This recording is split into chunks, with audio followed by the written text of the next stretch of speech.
Good evening. That's right, I just realised it's Wednesday today. Um, it is bin day once upon us again. And of course, I haven't done my bins. I say this nearly every Wednesday, don't I? There's a reason for that. Because I haven't done my bins. I need to do my bins before stream. I really do. And I've got the yawns and we haven't even started yet. Oh, dearie me. So, let's have a look. I know what I really should be doing. This should not say preparing for prepping a strip.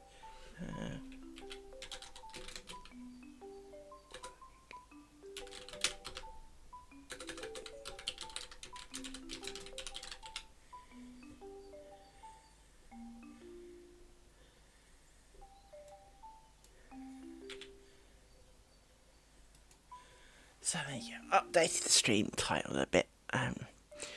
Well, we've started now. As I said, very sorry. I've got the yawns. It's.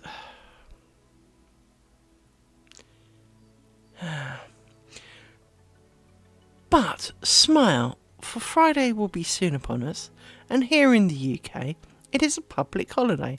It means most of us do not have to go to work. Now, obviously, some people have to go to work, but usually they are paid more for working on a bank holiday. So, as I am not one of those people, I will get up later. I will not have had to do things. So the Friday stream, hopefully, I will be more awake, because of course, prior to doing this, I used to sleep most Friday afternoon. So it has been, it has been a hole in my sleeping opportunities. So let's see where we're at. So you may recall, as we left off yesterday, I haven't done any today, so you haven't missed anything.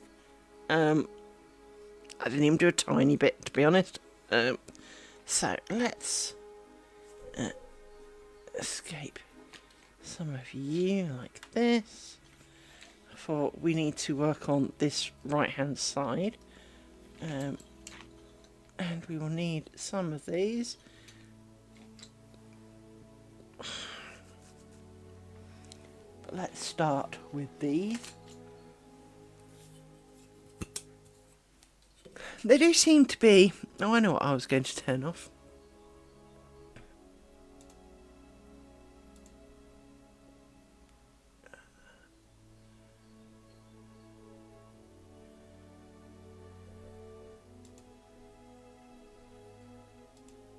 There we go, I was going to turn off that because it's not applicable to this. So, we left off with one of these bobbins over here. There do seem to be a remarkable amount of bobbins, really. They really, really do.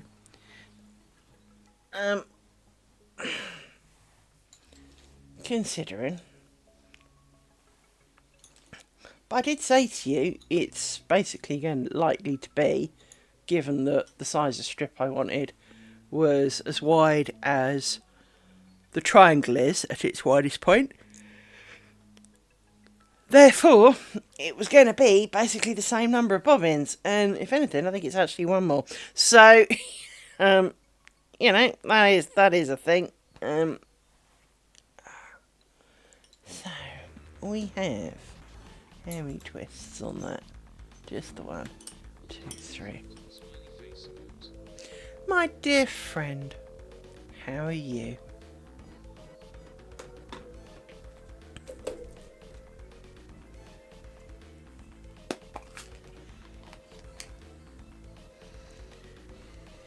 What have you been up to?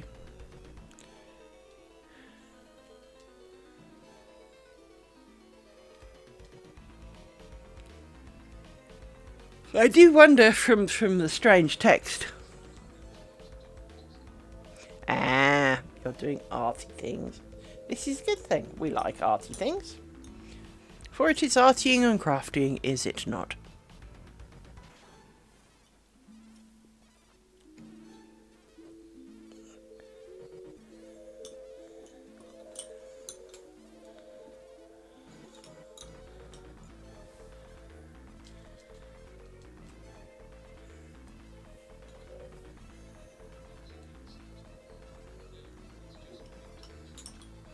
Well, there is that too. I mean, you know.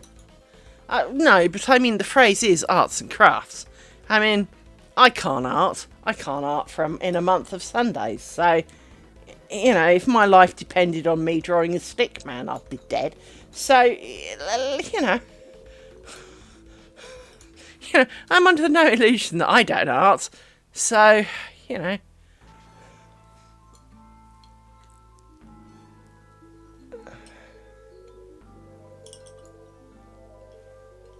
And let's be honest, most people who do art always say they're crap at it, even when they're like Picasso or, you know, Michelangelo. I was trying to think of someone who was a little less avant-garde, shall we call it.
See, that doesn't feel right. No, it's because you go that way, but you do go this way. So I can do you. Just a bit weird. Like that. Like that. Right. Now I need, there should be 3 of you.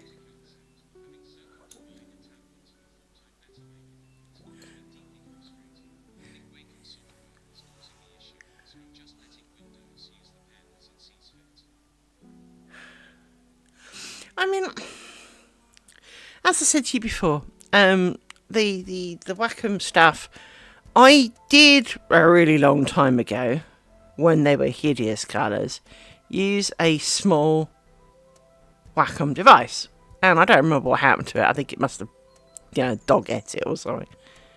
The Wacom stuff usually is really good quality, but that, of course, usually is their professional level. This, of course, is their home, arguably, level, right? That doesn't mean to say it's affordable, but it is their home level. So I'm just counting something. And this doesn't feel right. I think it is. It just doesn't quite feel right. I'm going to undo this last bit. So, as I said, normally, I would have, poo-pooed any idea that there was something wrong with it, right? Or that it was not quite right. Just because their stuff is usually very good. But I watched a review on their kind of, let's call it hobby level, one with the screen. And he was rather damning about that. Even though they've now added, a touch screen for, compared to the other one of very similar size. And he'd been damning about the one before, and he was not exactly, happy with the one. Now, this was, again, one where there's a screen involved, rather than it is, a pad that you draw on, right? This is one where you can see by looking at the pad. So it's kind of a screen as well. Which, of course, is about 380 quid or something ridiculous. And so there was a bit of me that was kind of, that's surprising, because Wacom is usually very, very good. So, but of course, last time I played with it was probably nearly 20 years ago. So, in 20 years, maybe their lower end has done what so many things in life have done, which, of course, is, well, you pay more and get less. There was a beautiful short video I saw either today or yesterday, which was about how, streaming services, it was supposed to be, the saviour of us all. We didn't need cable. We didn't need, satellite as we have in this country. Because, you have the streaming services, you pay a really small fee, but now the fee's not so small. You need a bunch of them, and they've all got frickin' ads in now, and so what exactly are we getting for our money? And it is kind of it, but it was done as a song, and and there really is a solid point to that, because as always, it's all well and good, but what we get for our money is not actually necessarily that great a value. That's right, I need a big pin. Hang on. I need a pin of value. Hang on. That pin will do. You can hold back the tides. There you go. You hold back the tides. So, it could be that the new ones really are not a patch on what they used to be. That would be exceptionally disappointing if that is true. Let's see if I can tilt this a bit more this way.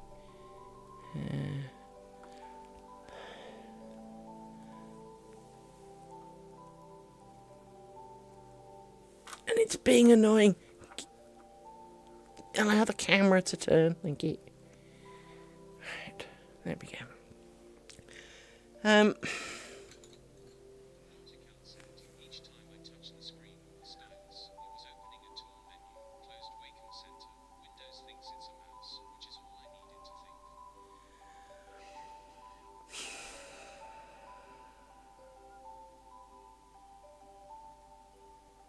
Wacom Center should keep running even though you've minimised, when you close, without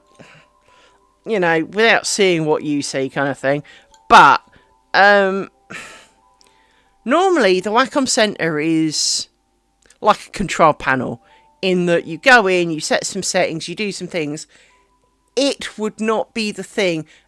Its driver and it's still running would still be true. So I would expect you to be able to use the pen as a mouse. So if it's opening menus, it could be that, obviously it's sending specific commands to something and it's still effectively doing that because that's what it's been told to do. Bit robot-like. I was told that when you press the second button, instead of being, a second mouse button, in effect, I need to, open the pen options in PaintShop. Well, then it's still going to try and open those menu options. I would expect that.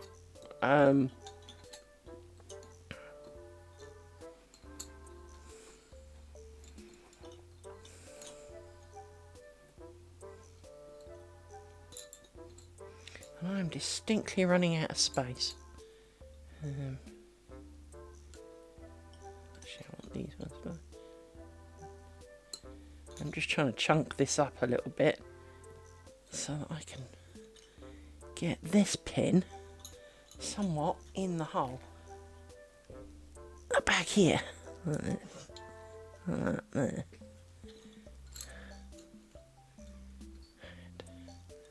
So we can now chunk everybody like so.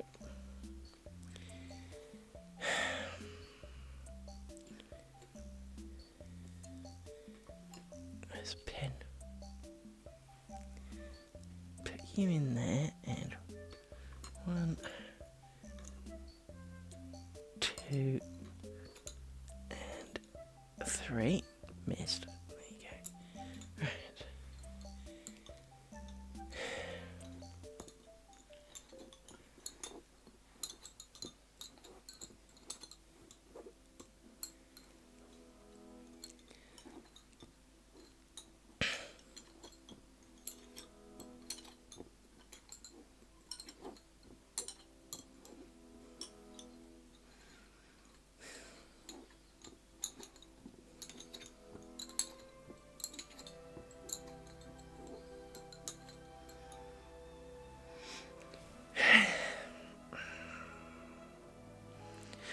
I will agree, they do take a bit of getting used to, as I said, because you're looking at, a screen, say, in front of you, but drawing down over here, there is an element of retraining brain to understand, and you do get a form of muscle memory where things are, but if you've taken your pen off the...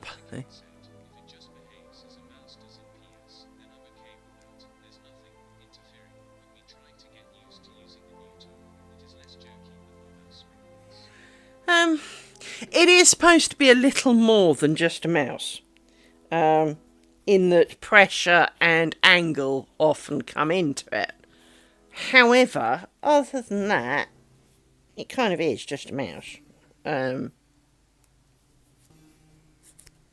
I've got yet another rough nail. I spend my entire life with rough nails.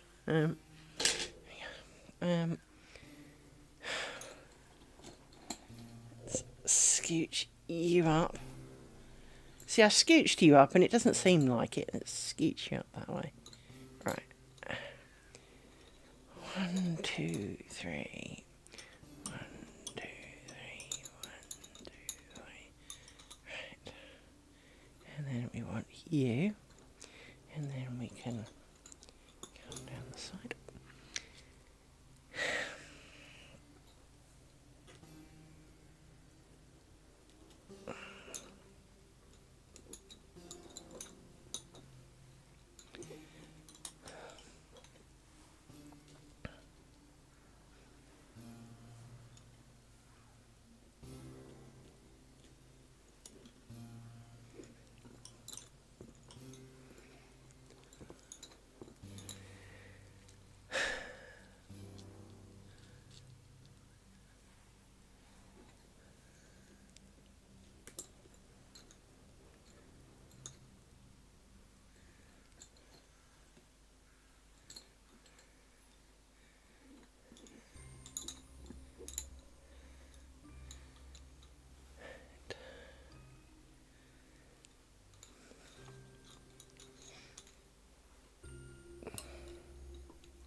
Just stay around there a minute. Let's do this.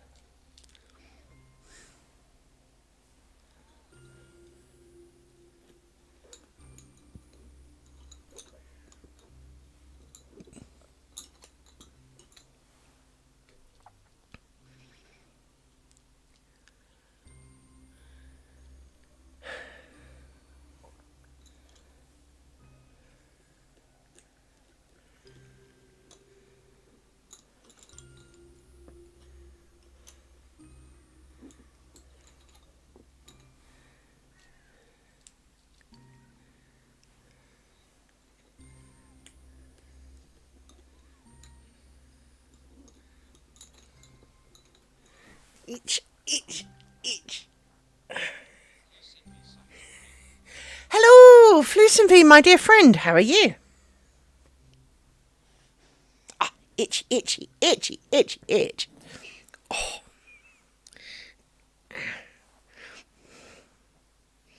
If I didn't know better, I'd say I have a rash on my back.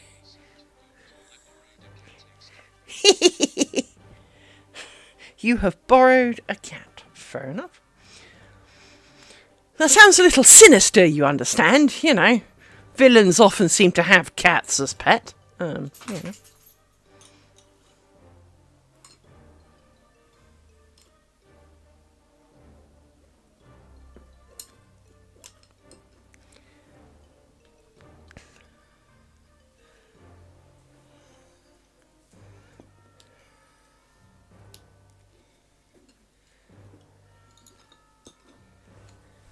I keep wanting to use that pin, but I put that pin there for a reason.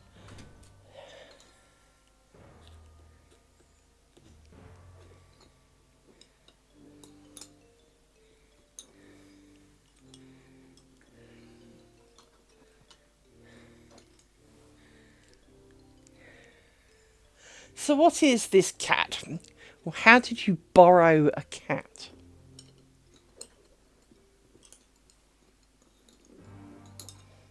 And how does the cat feel about this? Because usually cats are very, I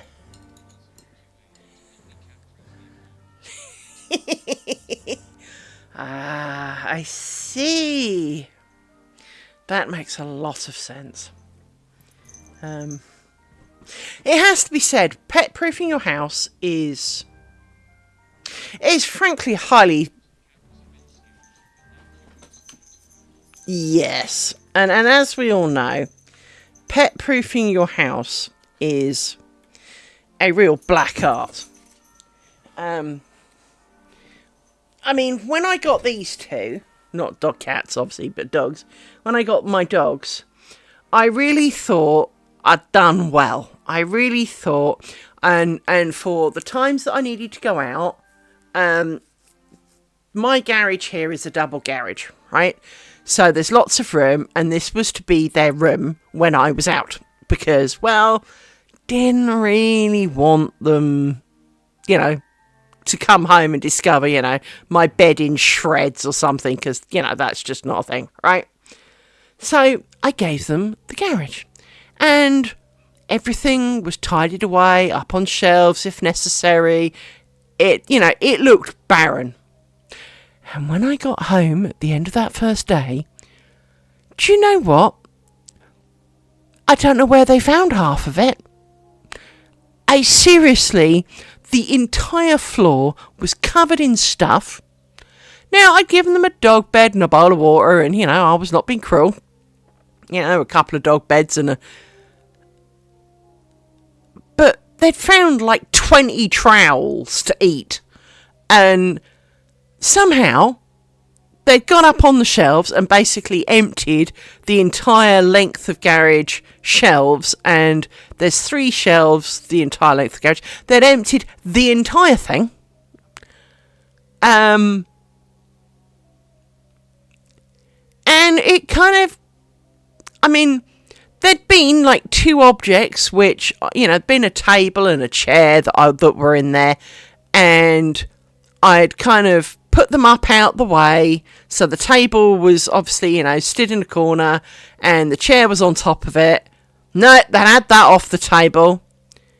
So then next time round, I strapped said frigging chair to the table with a stool on top of it to prevent them from trying to get in the chair.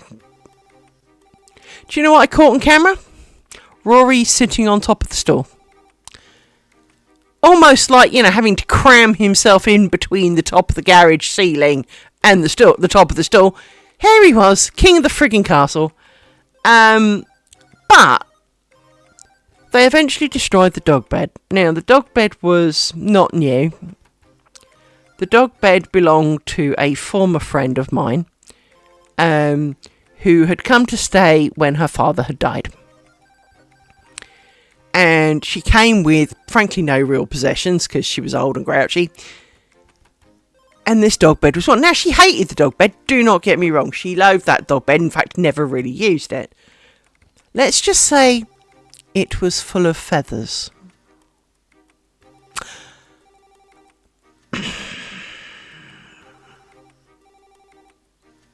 Needless to say, so is my garage.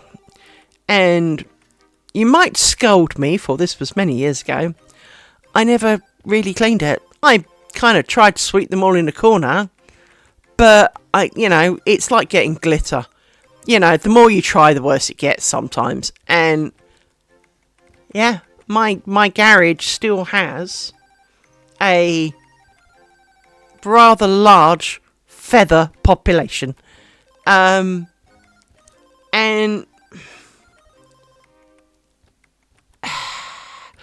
because, of course, you can't vacuum it. You can't really sweep it. All you can really do is hose it down. Now, I will also point out, before anyone thinks that I'm cruel leaving my dogs in the garage, my garage floor has rubber flooring. So, even in the height of winter, if it's freezingly cold out, they're not on cold concrete. They're on a rubber surface. They've also got rugs in there, which my dad made. My knickers, they're really ugly. But there's rugs in there. There's a radio. There's windows. There's openings so that there's a bit of a breeze in the summer. Obviously there's a bit of a breeze in the winter, but I block it up a bit more in the winter because I'm really not that cruel. And so I do the right thing. There is a bit of me that wants to turn the garage into a room. And, pay someone to not skim the walls because they are just raw brick, but, I won't say put in a radiator, but, for want of a better description, put in some form of a bit of a radiator so that it can be temperature controlled in there.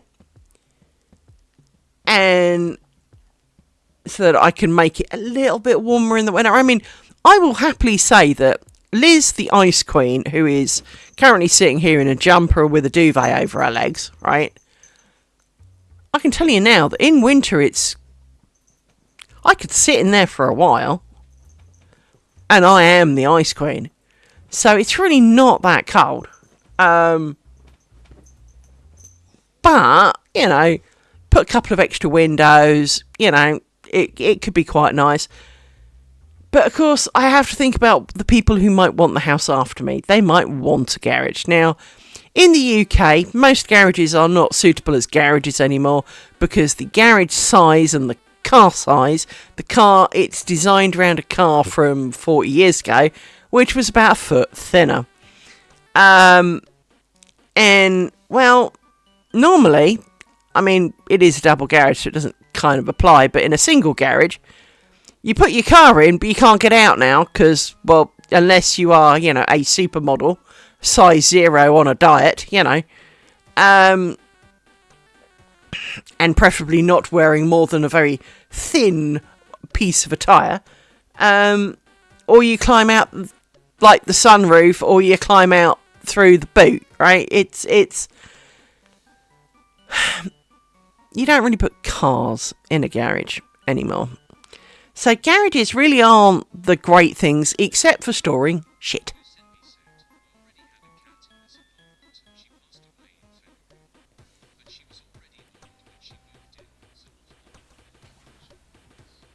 Yeah.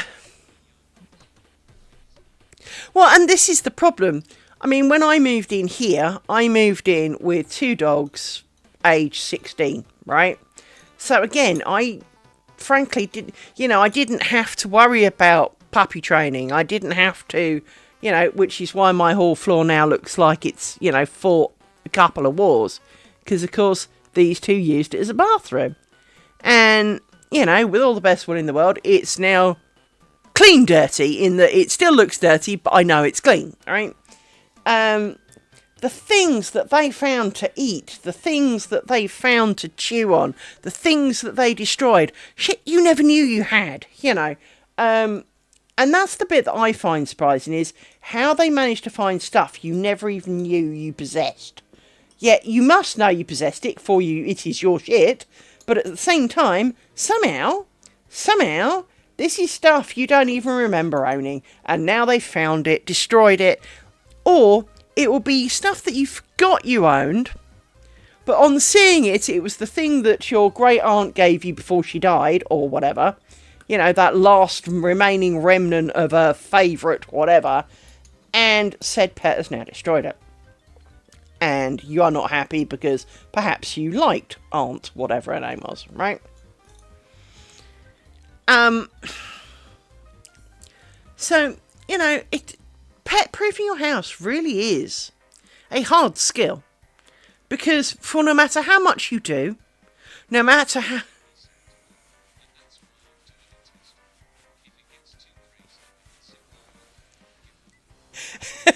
do a bit... Yes, it's kind of how I feel about children, actually. I have no problem with children. I get on with children. Children love me.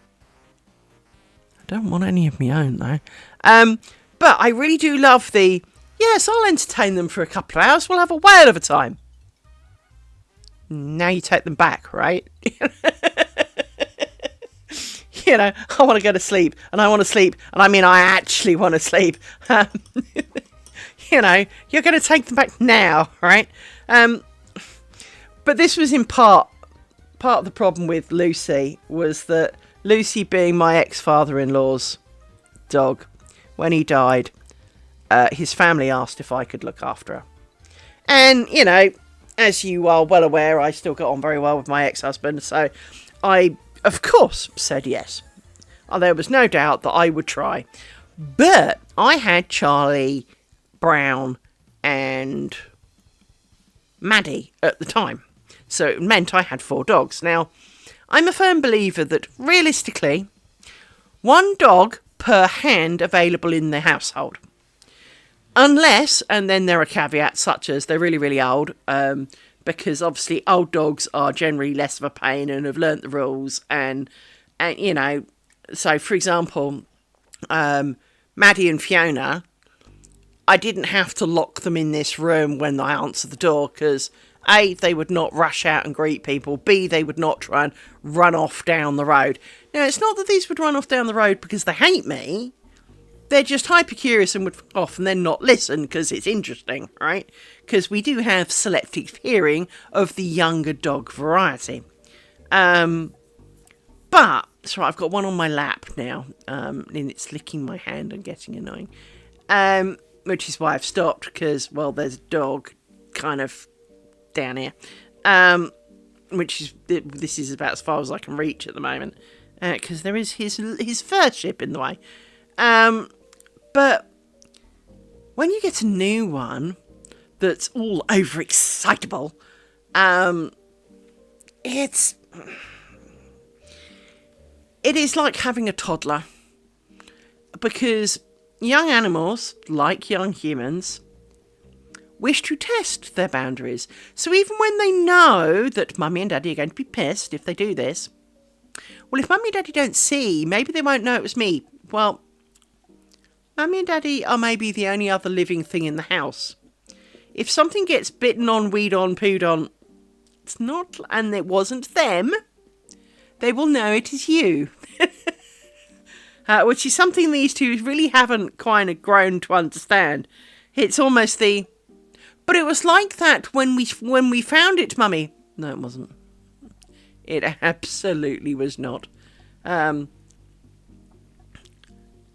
she is the worst, although he is more than doing his fair share of shenanigans. But she is the kind that will leap and be on the countertop and look in the cupboards if she can open them. And, you know, she would be the one that would walk on the rings of the hob. They've turned on the rings of the hob because they've got little dials on, and they pour at them, and then they turn the gas on. Yeah, that's a thing. But I can't smell gas, so that's another thing. That's always fun.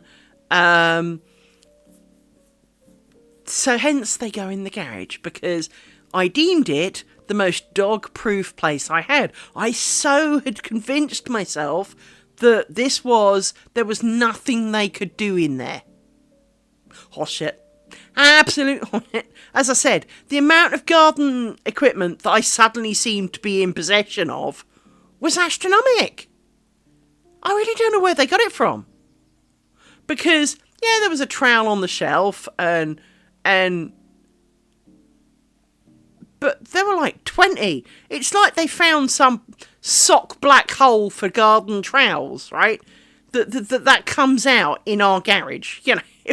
Because I kid you not, those little hand trowels that gardeners do to, like, you know, I must have 20 of them, and I've thrown like 12 away, because they chewed the handle and you could never use that afterwards. My bicycle's in there. Now, I am really surprised I haven't eaten my bicycle, but what they did do is my bicycle's an electric bicycle to assist in my great unfitness, and I'll stop licking my hand. I've had enough of that now. And they chewed the charger. Do you know how much that king charger is? You know, it's like £200. For a fucking for a thing that converts, you know, into a kettle lead that you plug a battery in. It's just ridiculous. It's a ridiculous amount of money. Oh, Rory, my dear man, what are you doing? You awkward soul. No, don't help him.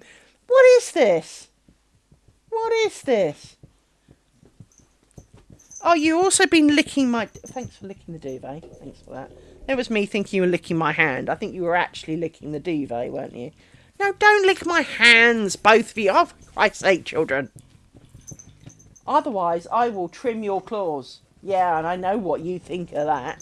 I'll trim your claws. I will get the trimmer and I'll go nippy, nippy, nippy. Yeah. Part of the reason he is called Mr. Claus is because he's got frigging nails like Flojo. Because he won't let me trim them. And he wouldn't let Mr. Vet trim them. Even when I booked nail trimming, and I'd warned them that he was shit about it.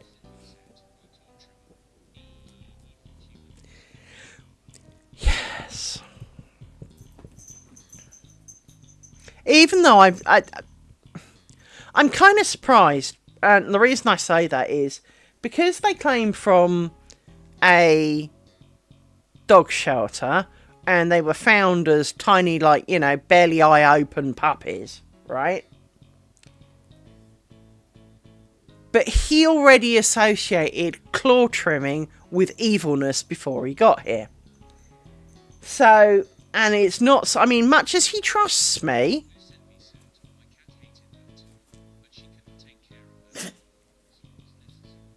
well, he won't take care of it. He, you know, I don't know how he does it, but I can take him for a real long walk, and I could, you know, if I took him for a 20 fucking mile walk on concrete, right, you know, he would come back and his nails would still be just as long. And so I do need to, but he will not let me. As a reminder to those who have not seen my Wolverine-like scars here, this was me when I picked at a piece of mud that was on his claw. All I did was go, and that's what resulted. So, trying to do his claws results in biting, and he means it as well. It is the one thing that, now it's not bite I'm going to kill you bite, but it is the bite you need to stop now bite, like you would to brother and sister. It is the I'm going to hit you, whack, I told you not to, whack, that comes with sibling stroke kind of level of life. And yeah, he means it. He does not want me to be doing his claws.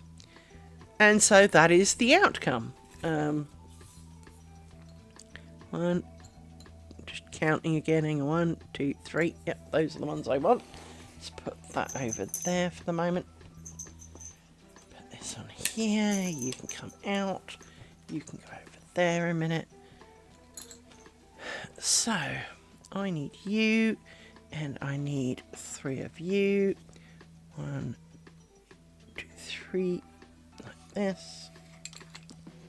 And I need to keep you in vaguely the right order, even though you've hooked around loads of pins. Thanks for that. Let's try and straighten you back down. There we go. It is feeling very crowded on this pillow. It is feeling distinctly very crowded. And actually I do need these. 4. We need these.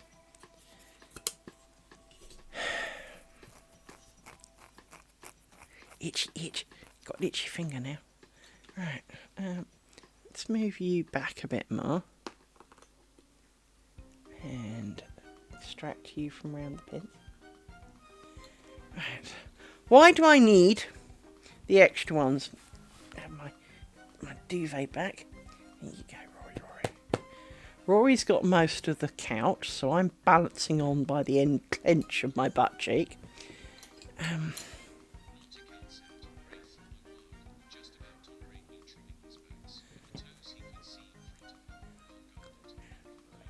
Yeah, that's kind of Rory. My nails bite me, literally. It is the, to be honest, I'd rather, go and put my head in the mouth of an angry bear.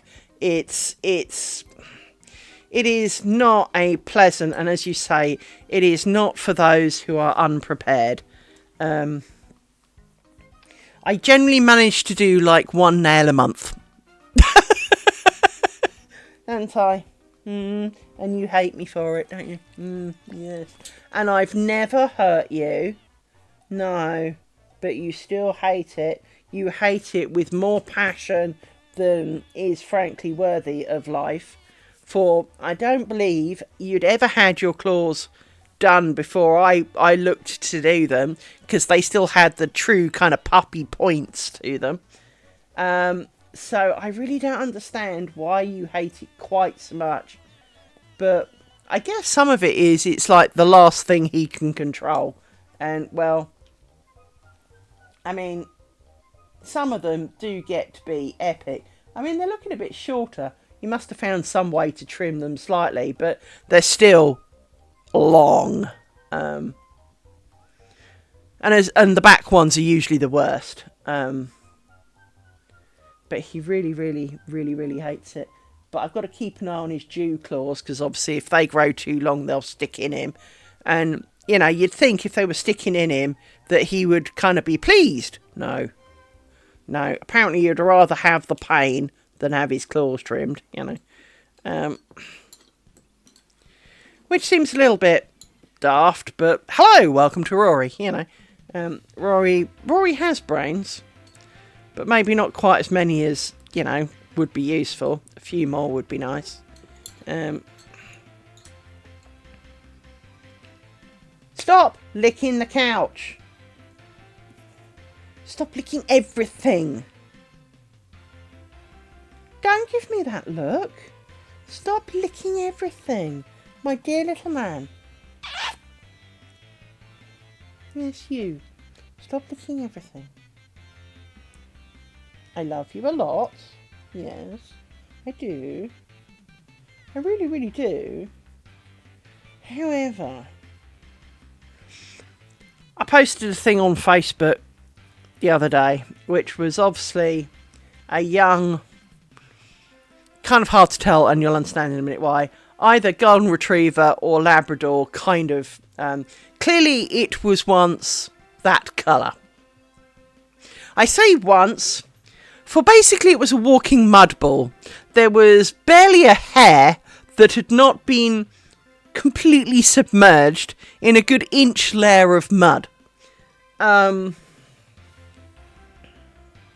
the title of the photo was, sometimes it can be, some days it's harder to unconditionally love your dog. And this is very true. For many of us, it's not that we do not love them, for we do. We would give our very body parts to help them if it would matter. However, lick my hand one more time and I will turn you into a kebab. I will. What did I just say? Now don't lick my jumper either. Stop licking everything. For the love of dog, please stop licking everything. You can sit on me if you wish, but there are rules. Stop licking my freaking hands.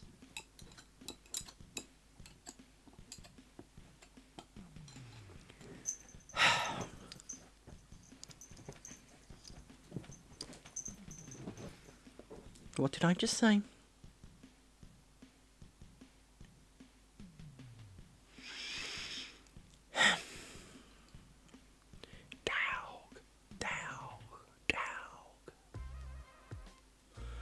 Right. So, let's...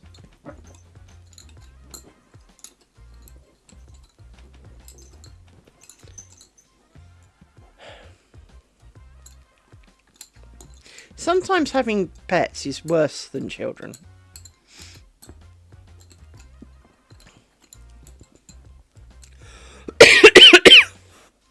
Oh, a bit of heartburn. That's no fun. No, don't look at me like that, dog.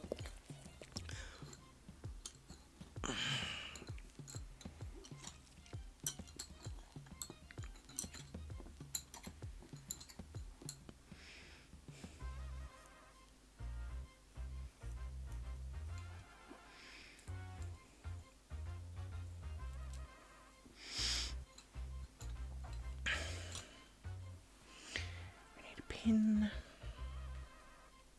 Give me a pin! That's right, the box of pins is being awkward. Right, this needs to go all the way back up there. And then we chunk, chunk, chunk, chunk, chunk, chunk, chunk. How come? Oh, that's because I pulled on you and didn't need to. That's why the numbers didn't work out, I think. Yep, that's better.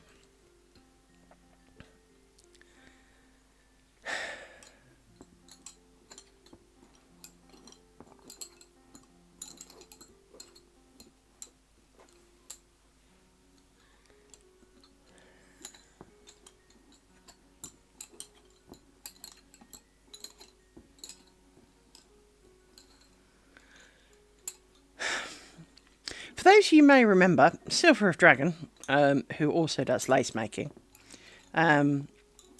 he was saying to me that one of the things that he really wanted to do in life was write a book about spiders, lace making spiders, that is,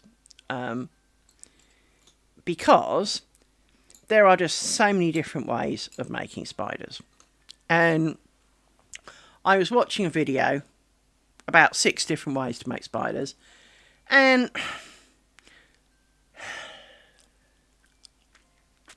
there was one of them that really intrigued me. Now, you may recall I was unhappy about the centre of this big one here, because it is quite a large body, and it didn't really seem to fit very well. Now, the one in question that I'm thinking of, the body would be bigger, but it would be less dense.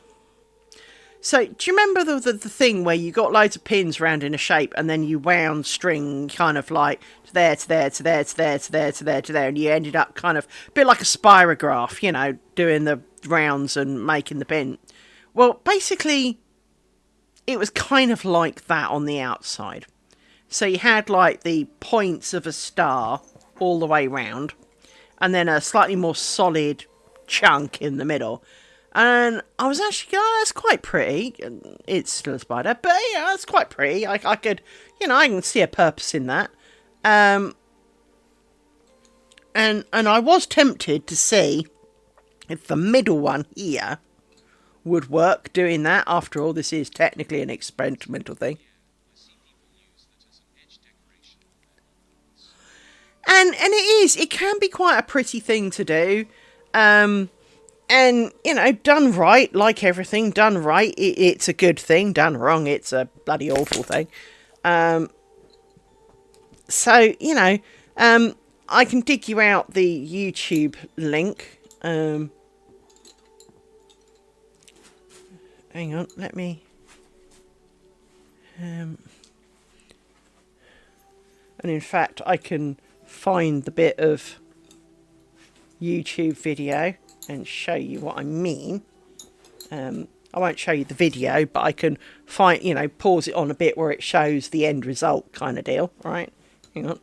Let's get to the end of it. See. Oh, you asshole, Kimber. Oh, you stupid woman. I was wondering why that looked a bit rough. And that this outside thread was, you know, kind of loose and you know, fancy free. And of course there's a reason for that. It's because I'm really stupid.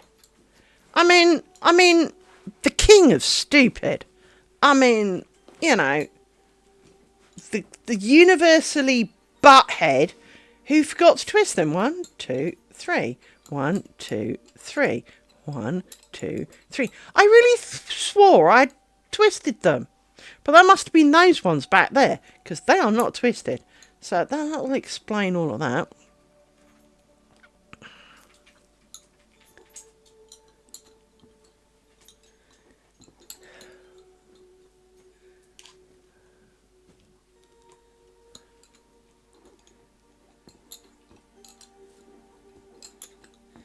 Now that looks a bit more like it.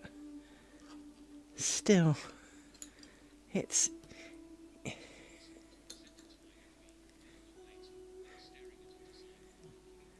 Well, I thought I'd share with everybody, so I will send it to your Facebook thing. But let me, now I've got to the bottom of that, let me go find the YouTube Ed thing. Hello, YouTube Ed thing. I need my playlists. Where's my watch later?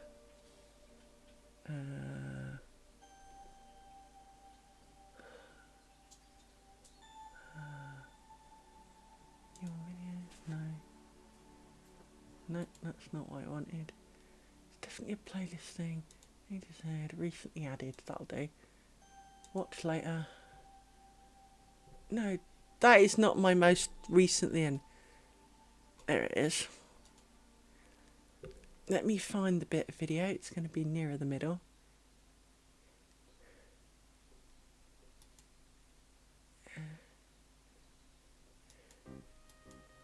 No, that's too far.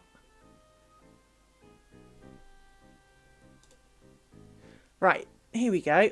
So, if I do browser change, there you go. You should be seeing her with her little green doody thing. And if you look, it kind of makes a starburst thing in the middle. And I thought, that's kind of cool. Now, obviously, I've got an extra prong than she'll have, because I have a couple more prongs I actually have. Actually, I have...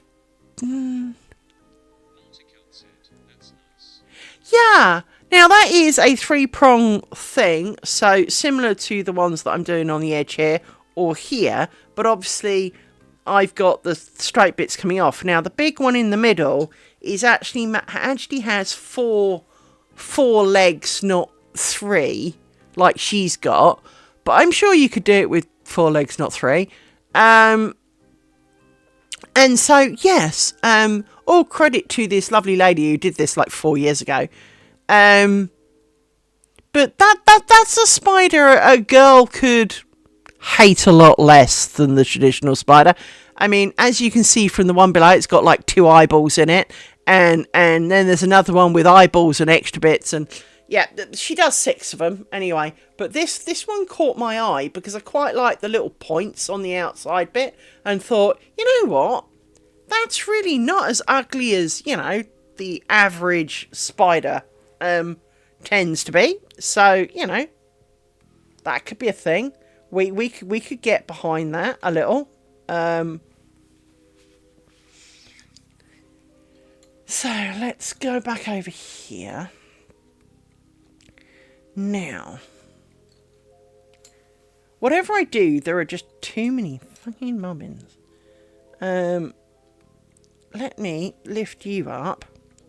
And you are supposed to be in there. You are not supposed to be in there. But then that's only 3, so maybe you aren't supposed to be in there. Right.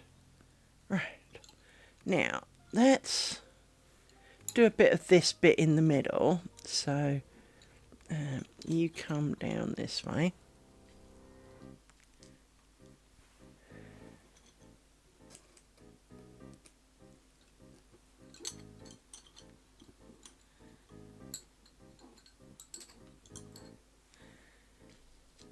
Let's do a little bit of this.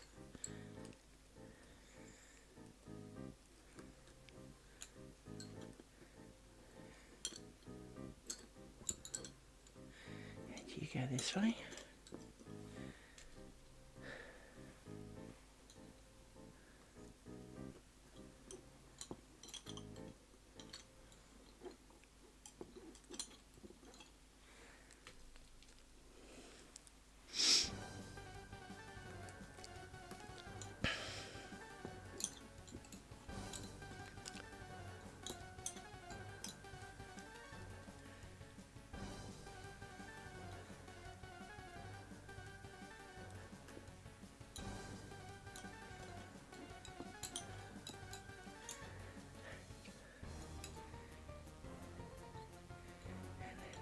Take you two.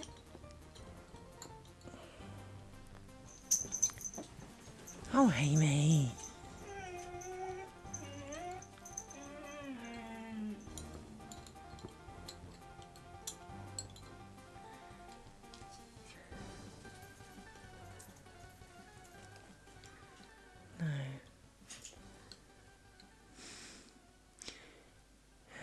No, we don't do you, because that's 2 different things. So we need to do you.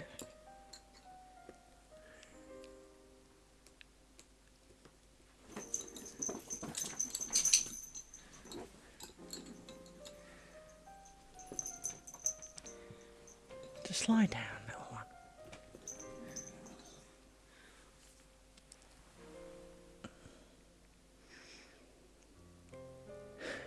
But you can see what I mean by my little zigzag wavy thing now. We've now kind of got them forming on this side, although, it's a bit dubious, but you can see the little wavy things forming. I am rapidly going off this design. I'm not hating it, but I'm definitely thinking that at least on this roller pillow with these bobbins, much as I really do love these bobbins, as you all know,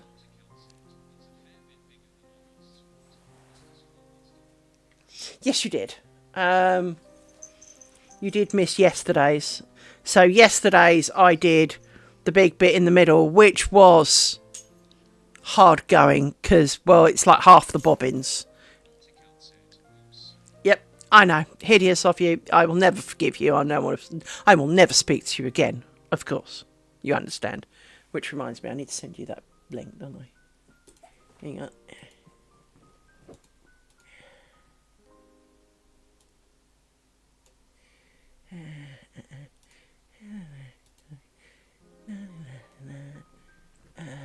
No. No. There you go. Bonk. Right.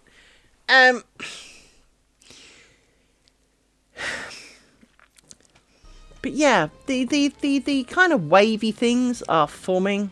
I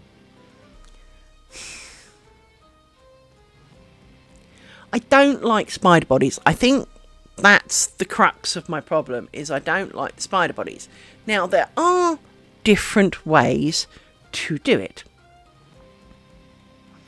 And hence the kind of, oh yes, saw video kind of thing.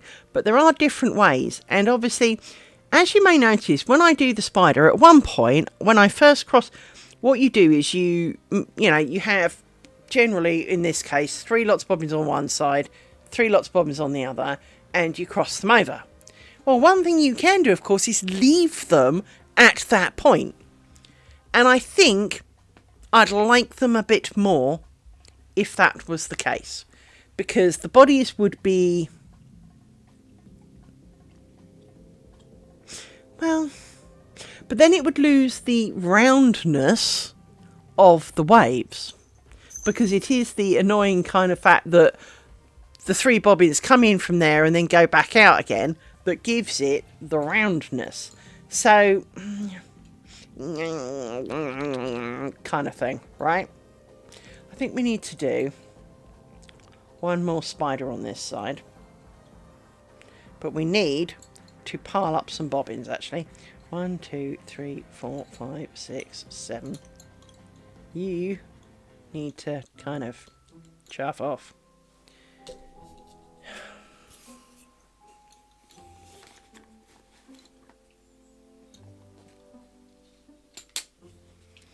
And maybe live up there, although that's a little precarious. But it does give us, we need 1, 2, 3 to do this. 1, 2, 3, 1, 2, 3. I'm not convinced I put the twists on these. No, I didn't. 1, 2, 3, 1, 2, 3. No. So we are about to demonstrate my point in that if I cross these over, all the ones that were on the right end up on the left, and all the ones on the left end up on the right.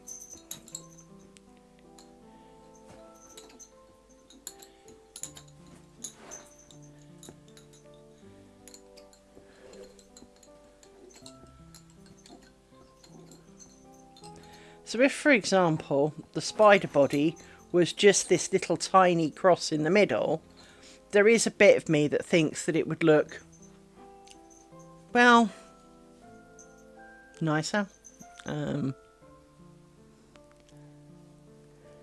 Now, there are many body types you can do. There's one called Cathedral Square, or Cathedral Arch, or whatever you want to call it, Cathedral Window, where basically you work this one out so that they remain on their sides, and you end up with kind of an archway. For goodness sake. If you hit one of my table one more time, don't wag your tail. If you hit my table one more time, I swear the garage is an option. Right?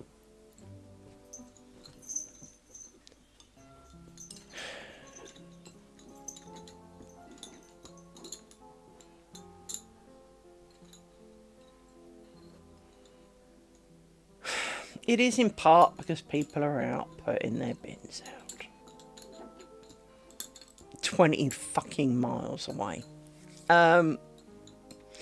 Because there's only 2 people in this road, or 2 other people in this road. So, let's not be pretending here that it's, people here. It's because it's not. Right.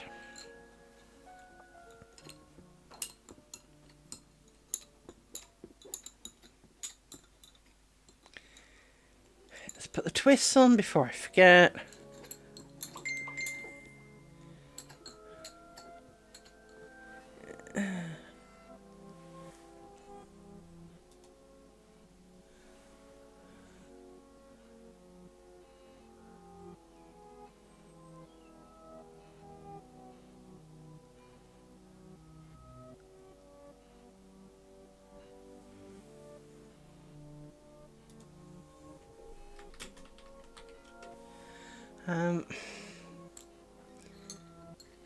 So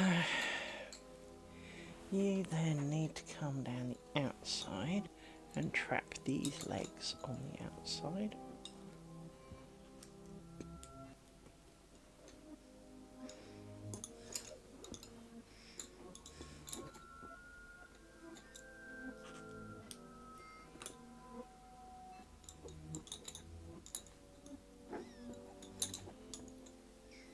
No more pins there to steal.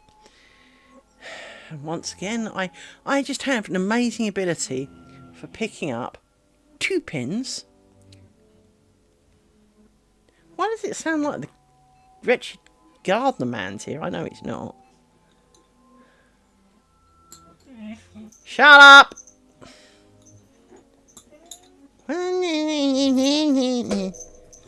It's all you do.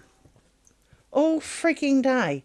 When I took you to the vets last week, I told them that their because most dog owners have nicknames for their dogs, and of course hers is Amy Winehouse. And all she did the whole time was which is what you do all the time. And the vet was kind of going, oh, she's very talkative. Yeah, you try living with it. It's kind of less amusing when you live with it. Yes. Yes. You talk more than I do. Yes, you do. Don't pretend that you don't. As I said, I live here. I know you do. For I have to listen to you all freaking day. Yes. But I do love you. Yes, I love you too. Just as nearly as much as your brother. Yes. I know. What? I know. She's asking for kisses. Now, she's very unsubtle when she wants a kiss. She rams her nose in your face. Yes. What?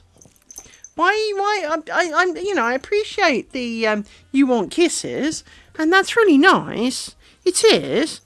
But basically, nose butting me in the face is not always what we humans appreciate.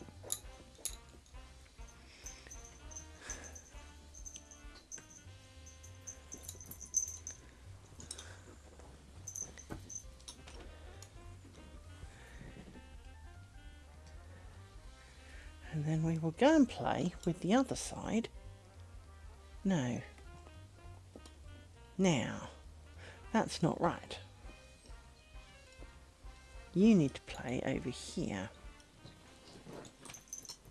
Fair enough. I had nuggets for tea.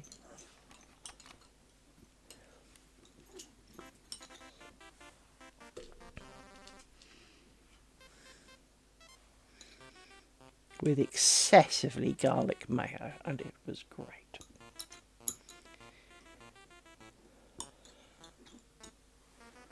For I will be repelling vampires for the rest of my existence off that.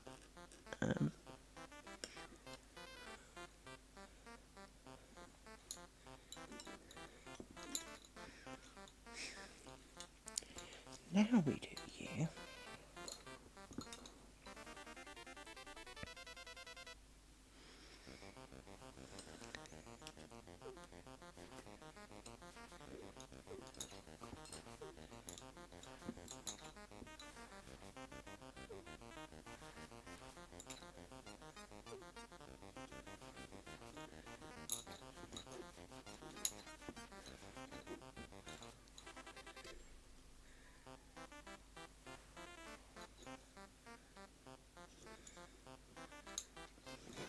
But that has kind of reached potential, because this is getting a bit low to get the pins in, so 1, 2, 3, 4, 5, 7.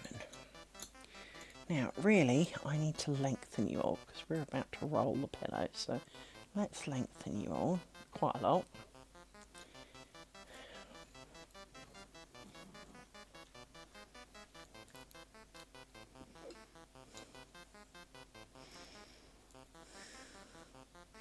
Now, don't slide off the bit at the top, for that makes you slide. There you go.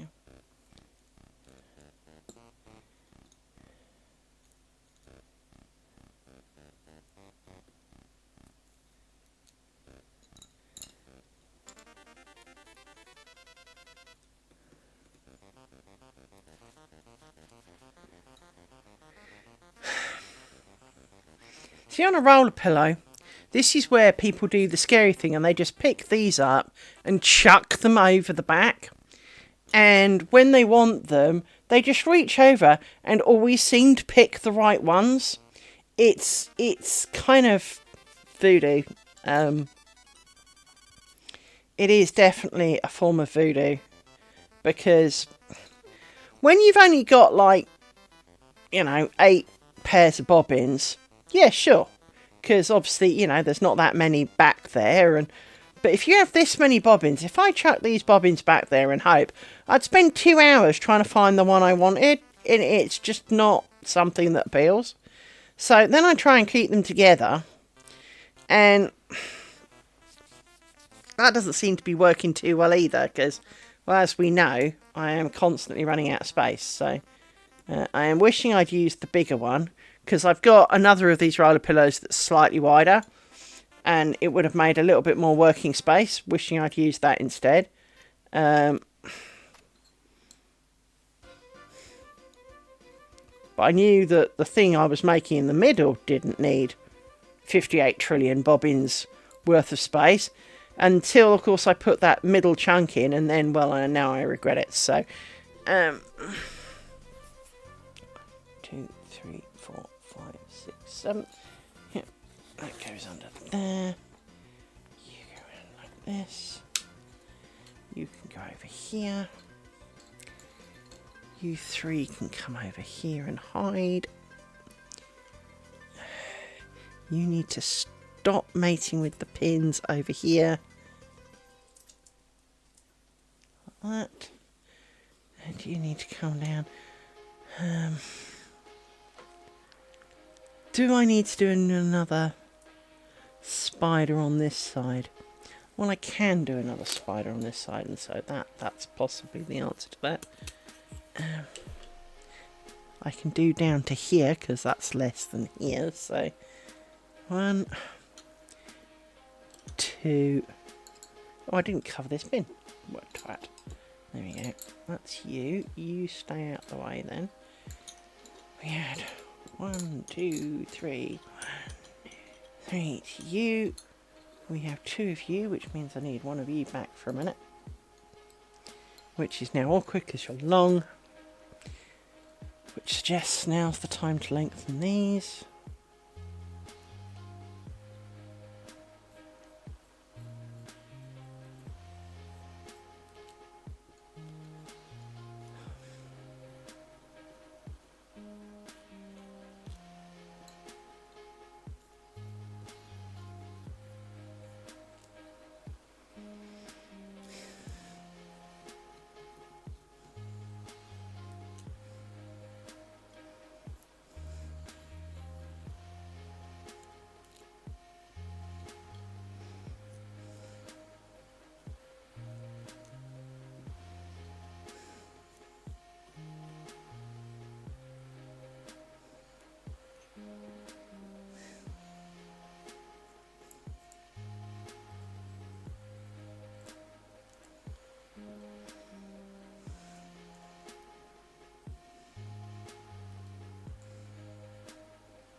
find the middle.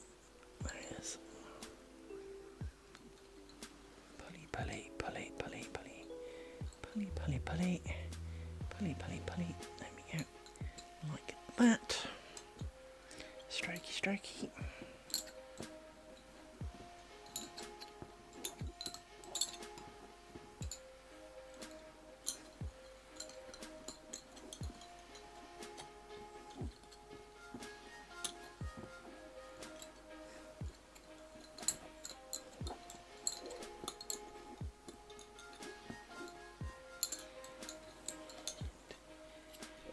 Pulley. Scoochy scooch.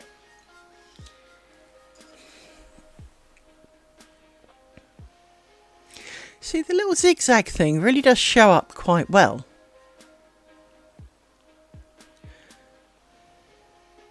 It is much of that which I wished I only envisaged it bigger. Now, maybe you could do better by putting more legs in it. Because realistically, a couple more legs would make it significantly bigger. But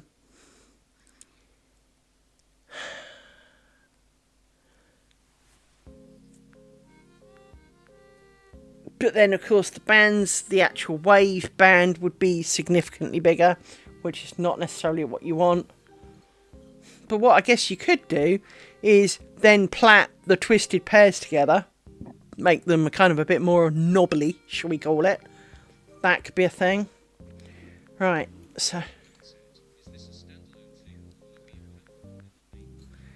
This is my experiment. Remember I said I wanted to experiment with some strips to join them together.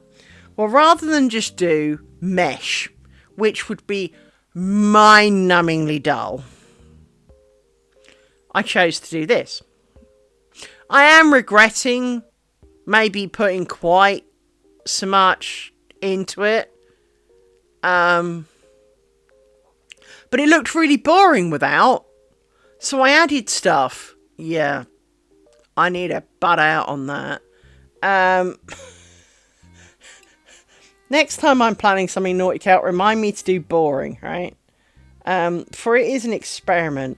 And we don't, it's like I said about, my brain works along the lines of, hey, I made one letter of a word in pointillism. I'm going to make the Sistine Chapel. Well, this is kind of what happens.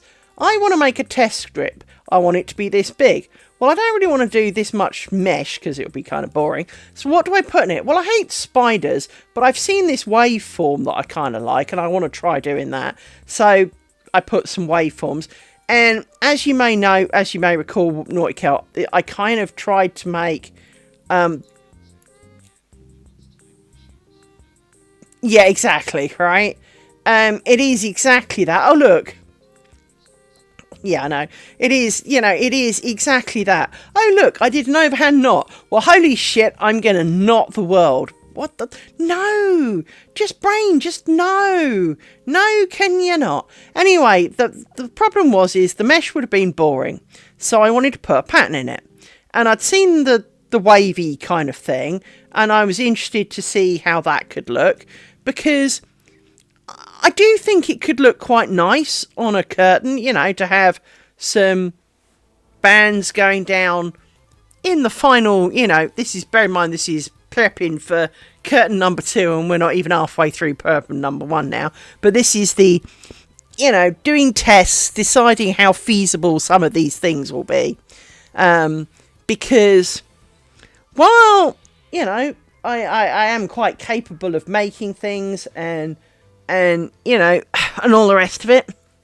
As we discovered, as Naughty Cat will back me up on this, my last pattern that I designed was going to have the wavy forms. Well, it's up here somewhere. Hang on, where is it? I've hidden it. I've eaten it. There it is. The idea was that these were supposed to be the waves, and he had not done them right. So that's why that's up there and not being done. Plus, of course, I didn't space them properly. And even though it's a test strip,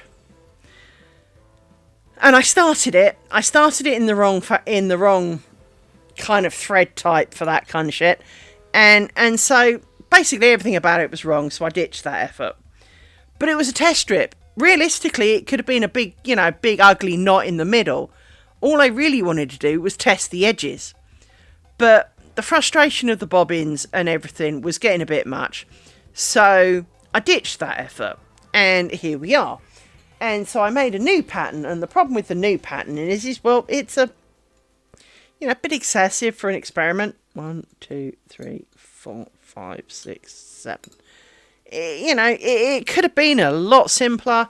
I didn't really want it to be any smaller. I grant you, the size was the deciding factor. I just then filled the size and ended up with, arguably a bit too complicated.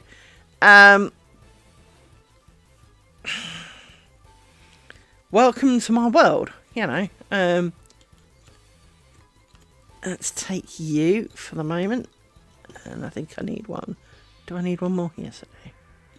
So let's take you for a moment and scoot you back up into your stick. Let's make you longer.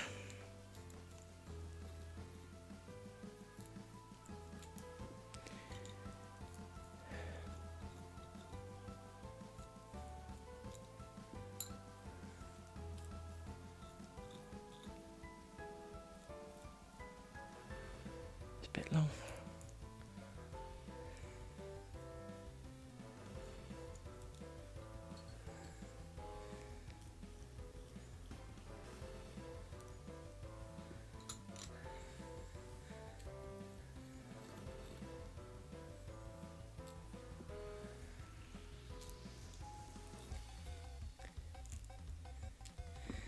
Right.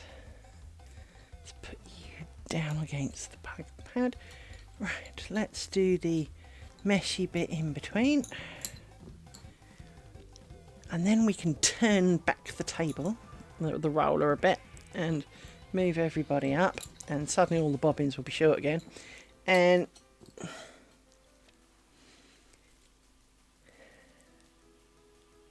no, that's not right. Is it? Where is it? You see? You should be twisted, as should you. That's what's wrong with that. That's why it looked wonky. Picked up 2 pins again.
So I think did I steal one of you? No, I don't think I did.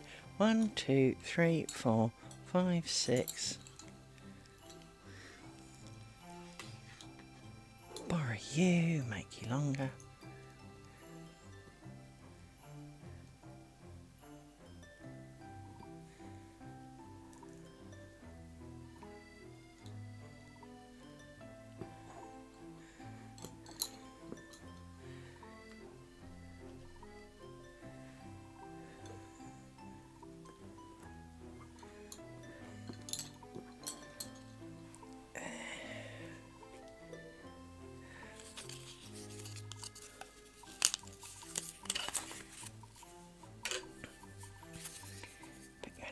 stick.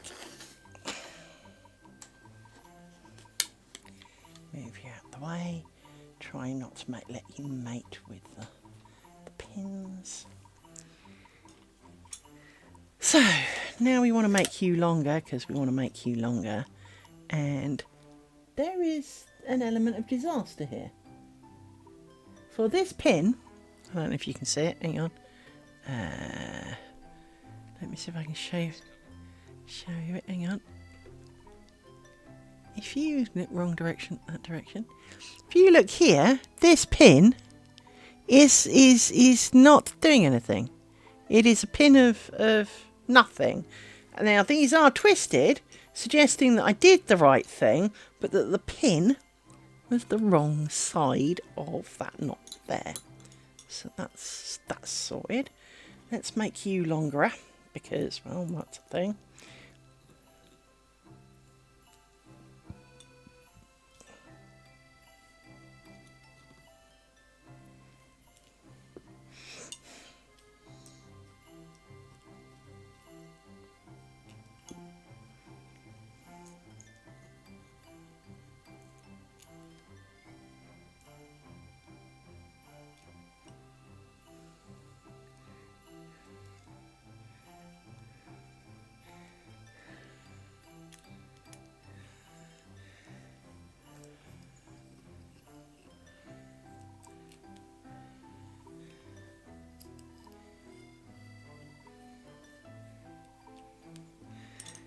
That's you. Then we unpin you for a minute and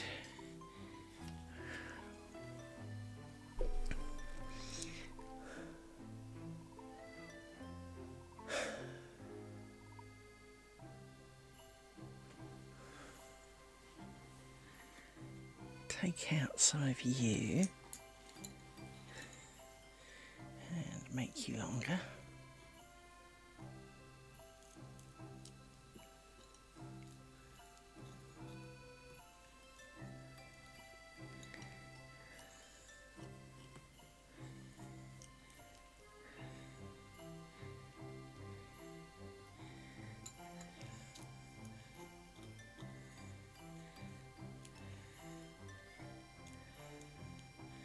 I saw that immeasurable thing.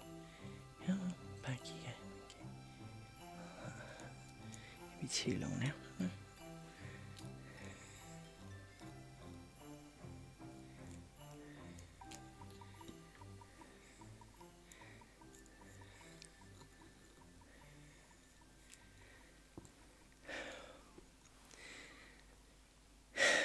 Now I need to do a lot of the things further up before I can use you, so you get to go on a stick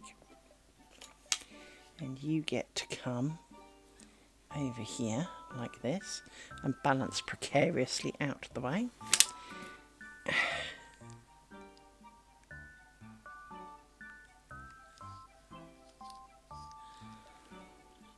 Lengthen you.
You to one side.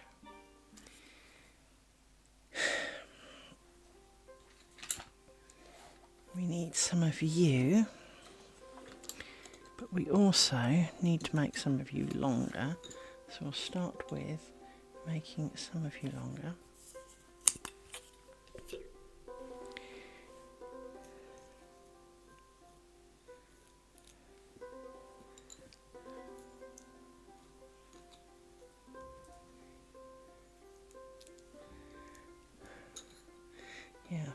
a bit longer than the others.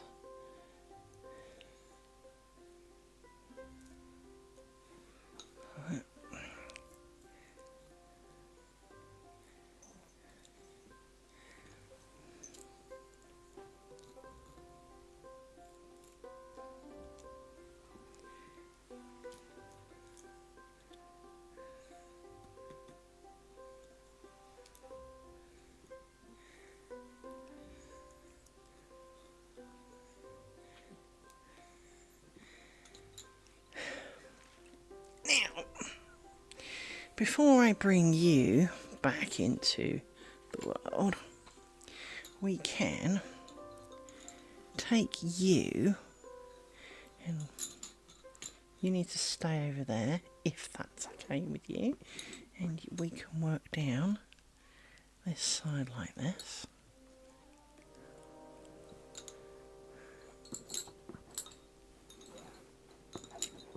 Which means my pillow's tilted again. There we go.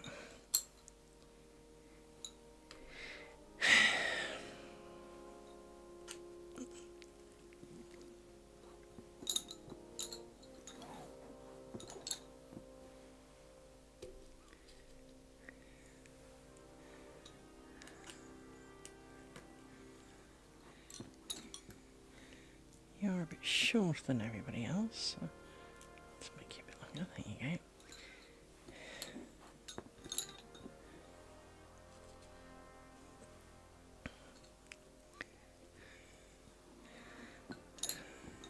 You're a bit longer than everybody else, so I'll make you a little bit shorter. Like that. There we go. Now, obviously, I could go further down, but then I need more of them, so we're not going to do that for a moment. But you are ready. You are the 3 legs, are you not? 1, 2, 3, yeah. 1, 2, 3, 1, 2, 3. So that's the 3 legs, which then makes the existing 3 legs that are coming from its predecessor, which I have not yet twisted. 1, 2, 3, 1, 2, 3. I get to make longer.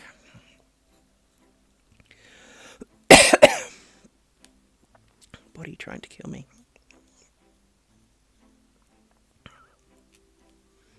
Oop, you're a bit long.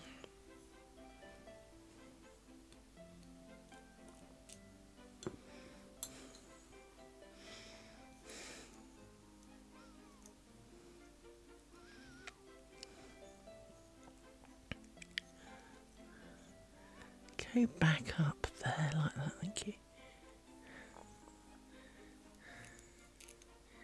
No, don't come off. Thank you.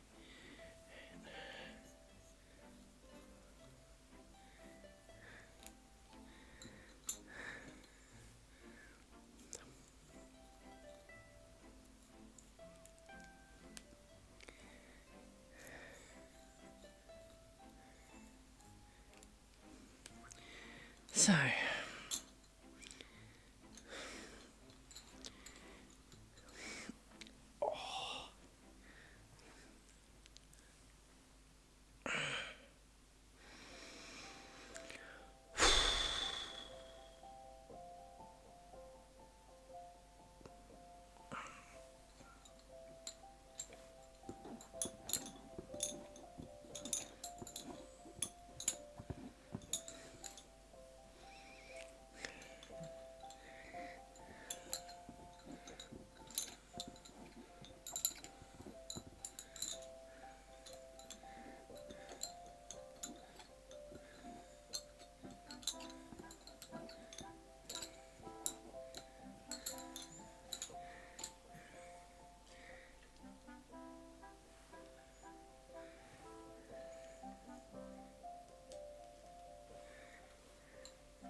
itchy ear.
here.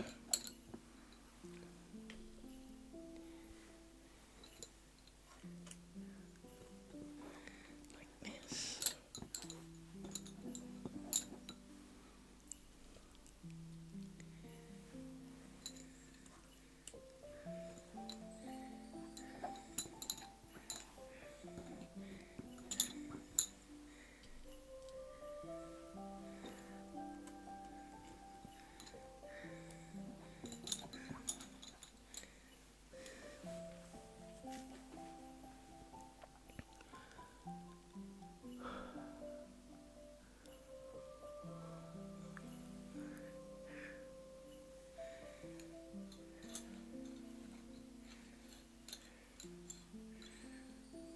So, you had your twists. 1, 2, 3. Let's put you away. 1, 2, 3, 5, 6, 7. I thought so. Right. You go in there.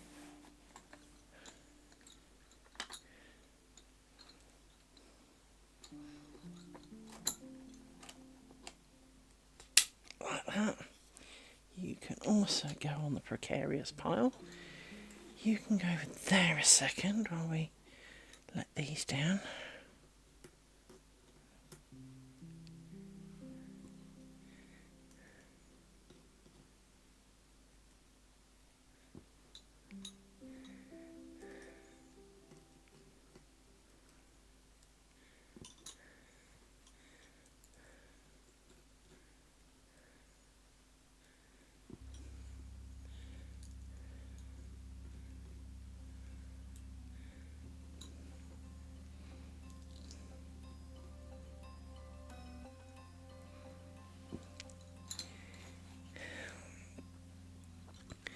Now we twist the crap out of these.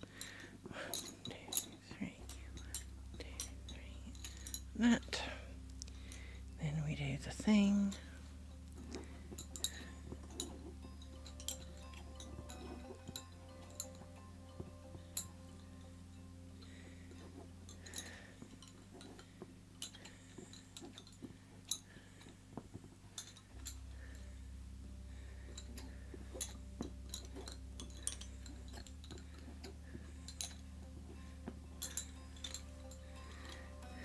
Give them a scooch. Get a pin.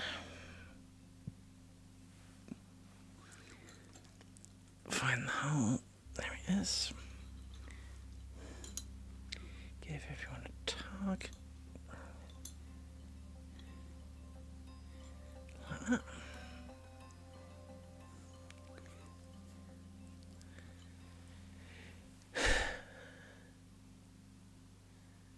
And if I scoot you that way a little bit, there you go. See, the wavy things are forming really quite nicely. The wavy things are turning out exactly like I hoped, just smaller. I mean, I knew how big they were going to be because they're on the piece of card underneath. But the principle of the wave is sound.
If I pull this forward slightly, you can see a bit more of what we've done. They are kind of like slithering snake. Sorry. I'm a snake. I can't remember what that's from. I'm a slithering snake. What is that from? Anyway, my brain does this. It teases me with, I've remembered this. That's really nice, brain. Where's it from? I don't know. But you remember it? Yeah, I remember it. Well, where do you remember it from? I don't know. I'm a snake. I'm a slithery snake. I can almost picture the actor who's doing it. And he was really popular in some late 80s, early 90s stuff. As a kind of foreign guy in American programs. And I can't, I don't know who he was because I'm shit at actor names. And I forget everything at the drop of a hat. But I'm a snake. Where is that from? Oh, dear me. Phone. Maybe the phone will tell me.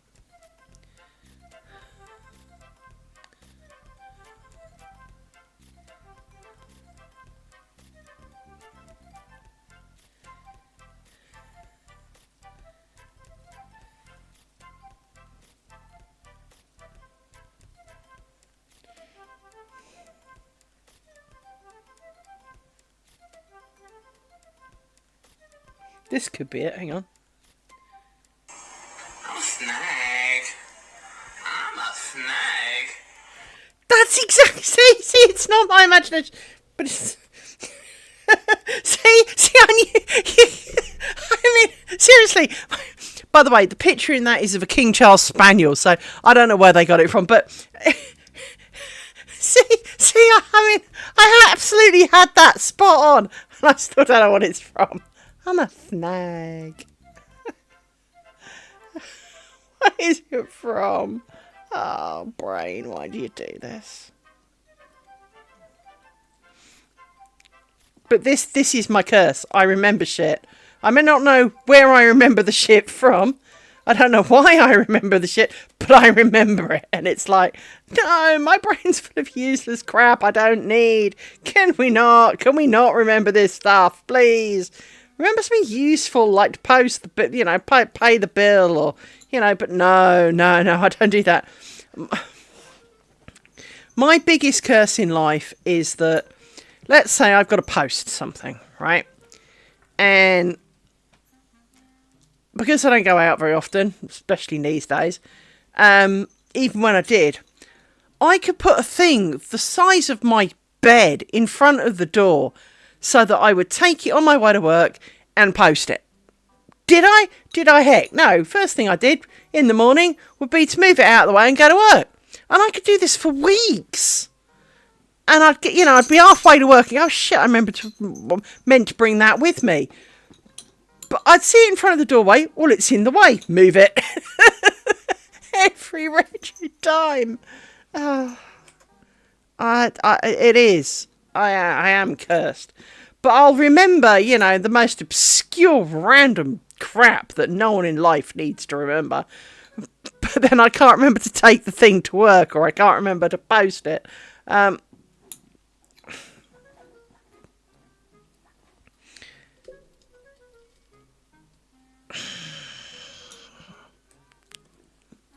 mean, I'm impressed that I've only forgotten to post the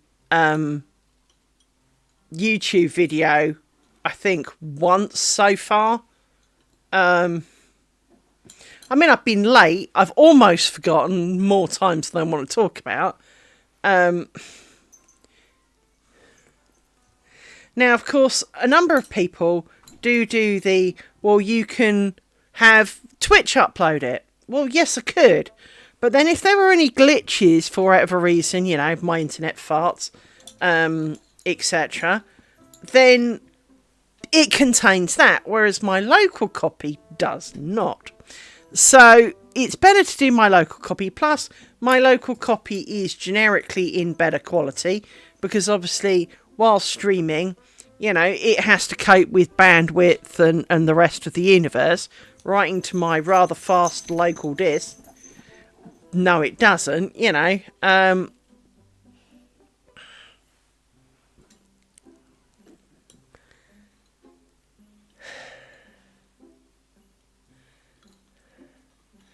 So, you know, it is all round better for me to upload it, but it also means I'm more likely to forget.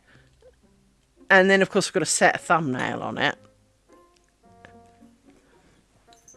Now, I have been slightly cagey with this pattern because it is 100% of my own devising.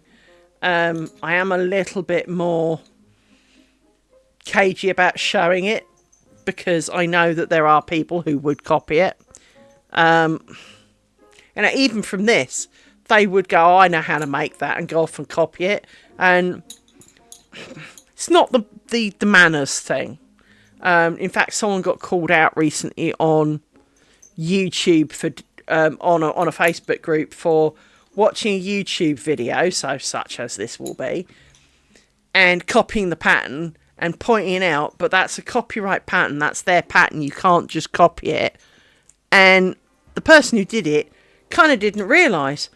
But in essence, copyright is a simple but also complicated thing. The reason I say that is that I have made this. It is on the internet now. Effectively date and time stamped as my creation, because here it is. Here is me making it. It is mine. Therefore, I almost don't have to copyright it, because I can prove, because there are videos, of when I did it. So someone copying me can be done for copyright by reproducing the pattern. Now, I do actually have somewhere details for a copyright company where I could officially log it as my pattern. And they will, it was a really small payment, it was something like 20 quid.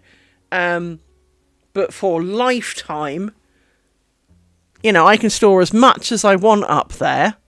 And if I found someone copying it, they would basically pay to take them to court, because it's guaranteed win. They've got proof that you copyrighted it with them in certain date. You logged the file. The file contains that pattern. They will happily stand up in a court law and go, we hereby testify that, you know, Liz Kimber by this date had developed this pattern, and so, you know, this that has been produced afterwards is clearly a reproduction of my client's work, you know, kind of deal. And this has got tangled with the elastic band.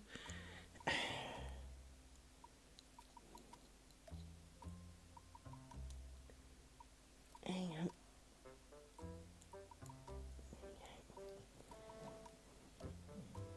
And it would be kind of a slam dunk case. So, you know, with that in mind, it is a worthwhile thing to do. Is to invest in such thing.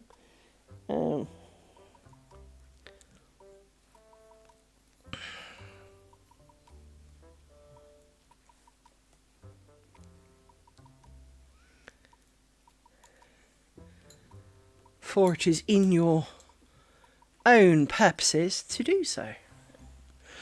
But as you can see, you know, it is... It doesn't look too bad. It really doesn't. Might be a bit of a dodgy start, but, you know, that won't be a first, you know. But I do like the kind of wave. I think having them so close together might be a bit much, for example. And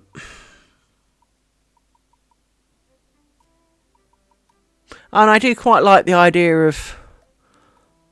I'm not so sure it would work well in a square, because then the wave edges of the square would look funky. So I don't think it would work in a square, which is probably why it didn't work in my square, if you know what I mean. But I do quite like the wave. for it is all that I thought it was. And because I searched high and low for the picture that I remember, I do wonder if my brain kind of gave it to me in a dream kind of thing. Because, for anyone who watches too much Thor, that is, an in phrase. But it came to me in a dream. And I think, to be honest, it kind of did. I'm beginning to honestly believe that it kind of did.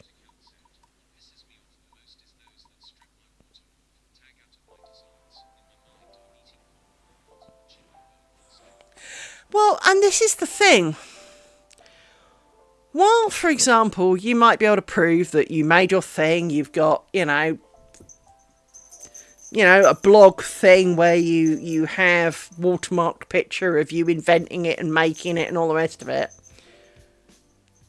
I mean, not that I will ever be one of these people, but I've seen YouTube videos of someone doing something, and then later, and know what product they were using because they were trying to advertise. Well, they weren't advertising a product, but they were reviewing a product. So, in effect, advertising the product. And then a completely different product, made by someone else that kind of does the same thing, will have that video of them using a different product like they're endorsing this new thing. And there's been pictures of them. I've seen pictures of some of the YouTube people, especially in the makeup variety. I confess, I have a bit of a dirty secret in that I do not wear makeup. I wore makeup once, pretty much, in my entire life. And I felt like a clown all stinking day, and it was my wedding day. And I absolutely hated it. I don't wear makeup. I will never wear makeup. I'm just not that kind of girl, even for interviews. But I do have this kind of car crash watching mentality for watching makeup videos. Because they sit there and they go, well, this foundation was $240. What do you mean your foundation was $240? And it's like, doing my face with $3,000 of product. Love, I could build a freaking extension for that on my house. I mean, so it's kind of the car crash scenario in that watching these people use like 600 products on their face. And I'm not going to say they don't look better for it, because for the most part, they inevitably do. Is it to my taste? Maybe not. But, they're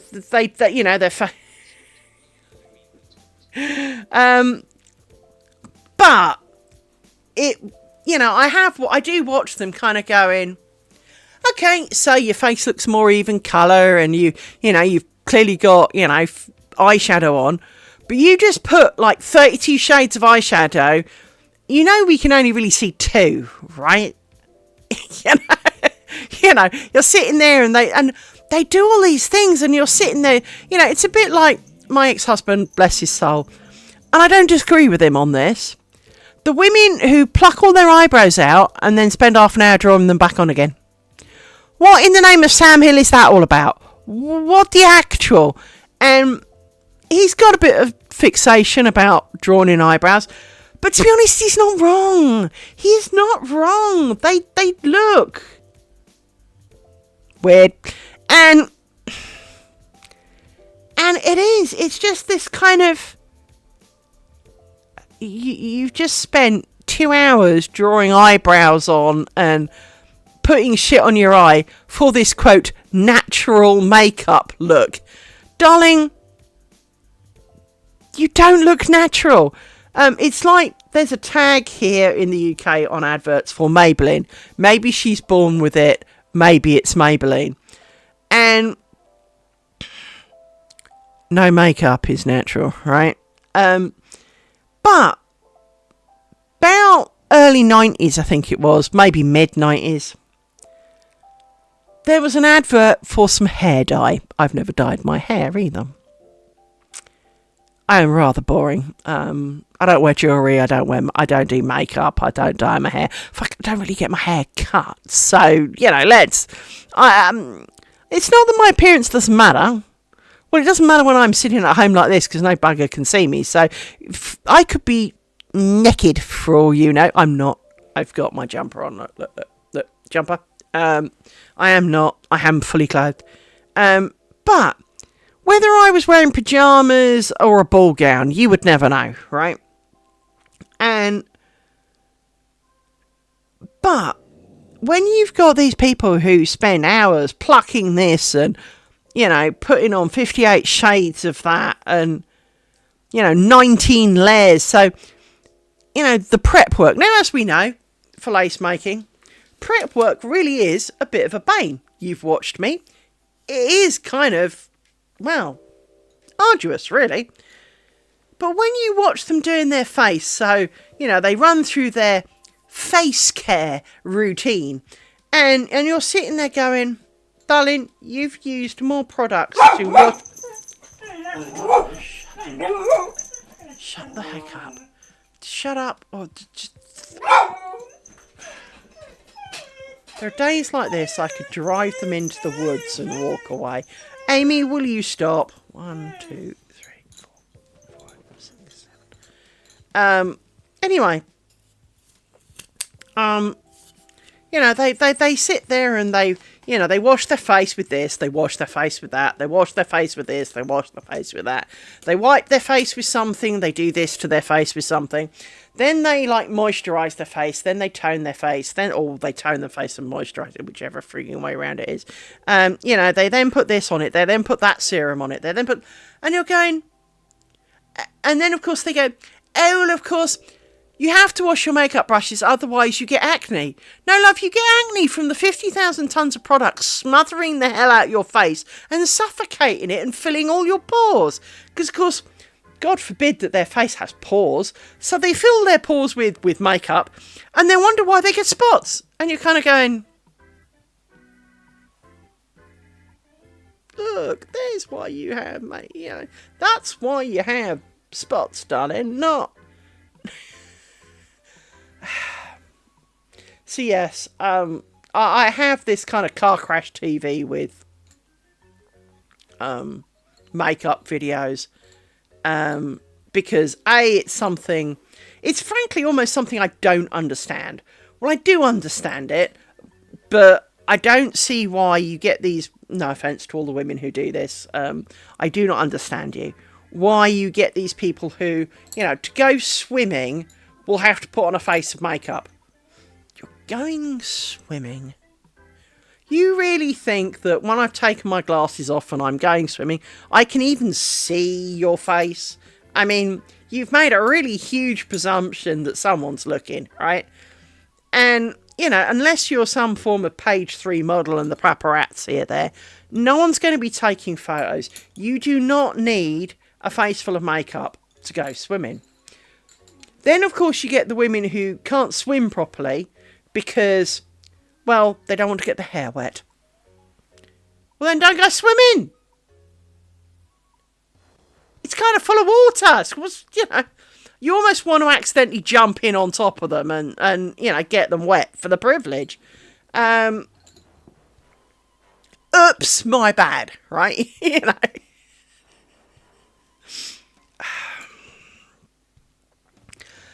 There are lots of things like this in life I don't truly understand, that make no sense to me. I mean, don't get me wrong, washing hair, drying it, especially if you've got long hair like I do, is a bit arduous and boring and all the rest of it. Well, so you put a swimming cap on and tie it in a knot on the top of your head, and, well, then the least amount that happens to it is the least amount that happens to it. It's not really an issue. So why is it then that, there you are spending 30, 40 minutes in front of a mirror, making yourself look pretty for someone who ain't looking, and... yeah. Right, time for a poke. Where is a poking device? Poking device. We are going to do our edge pins. For, although we don't need to necessarily, I have an element of antitrust for this top row of pins back here, which I can't really see, so I'm going to temporarily roll it forward a little bit so I can see them better. And I'm going to push down these pins here because I am not 100% confident that I tied all of the... I amalgamated all the bobbins properly at the start.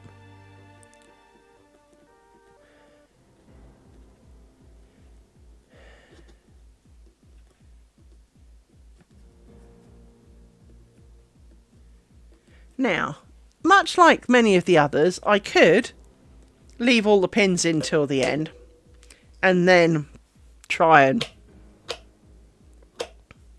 sort it all out. Or we can remove and reinsert, which is distinctly a thing.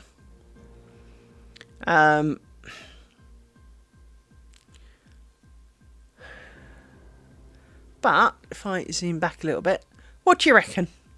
How do you think that's looking? I mean, obviously the pins are a distraction, as we well know from former lifetimes. And, this one here especially looks to be kind of much shorter on the old leg of the spider than the other one. So it's not entirely kind of sitting right. And these edge ones on the edge of this spider here look like they're much further away, but they're not. And so I'm not overly keen on that big spider. I mean, it was a kind of a risk. I don't like the big body in the middle. It's just huge. Because it's got, 2, 4, 6, 8, 10, 12, 14, 16 bobbins doing the do in the middle, which means, of course, it is going to be fairly big. Which is why I think just doing a big cross in the middle would look better. I also think that in that case, the Starburst one could look nice, because although it would be bigger, you can almost have it start... It wouldn't be wrong if it started almost immediately after the little spiders on the outside, so it filled that whole void in the middle. That could be even quite pretty. But yeah, I'm not as big a fan of that spider as potentially it could have been. It looks a lot nicer on paper, and I think the middle one, I will try just doing the cross once and hope for it variety in the middle and see how it turns out. Do a bit of, little bit of shenanigans in the middle, but not a lot.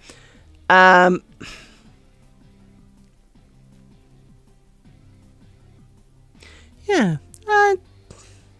Well, at least it's not triangles. Let's face it. Other than the mesh, which of course is ground stitch, so of course it is the ground foundation of most of this type of lace. None of these stitches are in my triangle, which is part of the reason that they are in this, is that I didn't want to kind of remake any of the shapes that I had before. Now, obviously, in terms of making a curtain, perhaps I do want those shapes. But the actual shapes, well, if you don't experiment... So each of the strips could be different. I could remake the strips, so obviously as long as it's as wide and as tall, they will mesh together. But I could make other strips, or I could redo this strip, but surely half the fun is not remaking the same identical strip. Now, it might be that you do alternating strips, or even kind of like 3, 2, 1, 2, 3 in terms of a pattern order. So you have 1 of one, 2 of another, and 2 of a third one, so that you make like a wave of patterns, so that you have maybe busier on the outside, slightly less busy, pretty plain in the middle, and then work to busier again. That kind of moment. In the whole curtain brigade, but if you've got to play with it, right? You've got to try these things.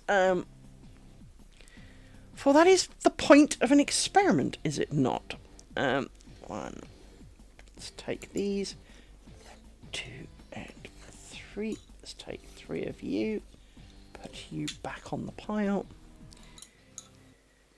Fill in this little peak.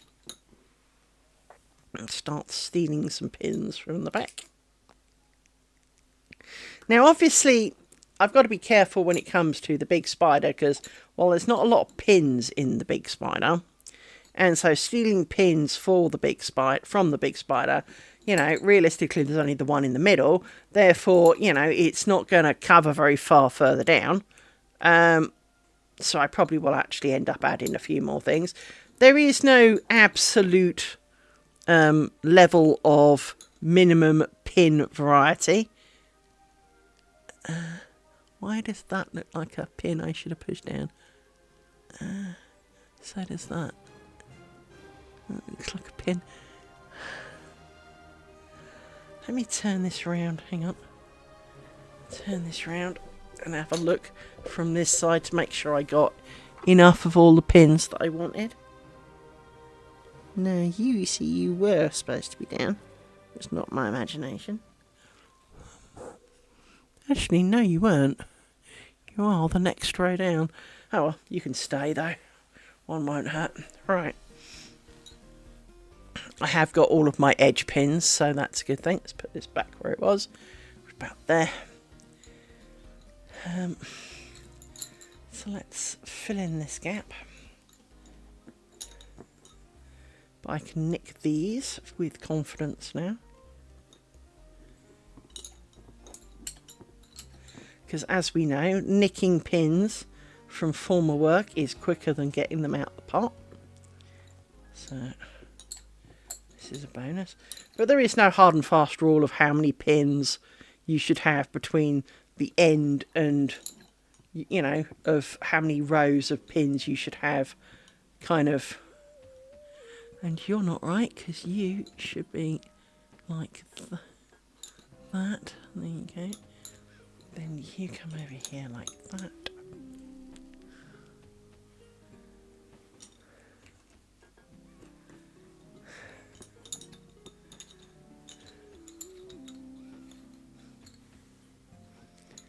Now, you look like I need you. Yes, you see, you're friends with you.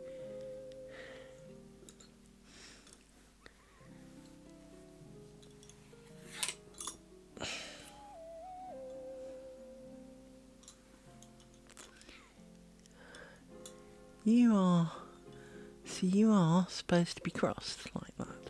There you go. See, it's amazing how many little mistakes crop up just because you put, you know, bobbins away for a second, and then suddenly they come out all wrong, and you've missed bits, or your bits aren't twisted, and I don't know quite how it does it. It's because it's, you know.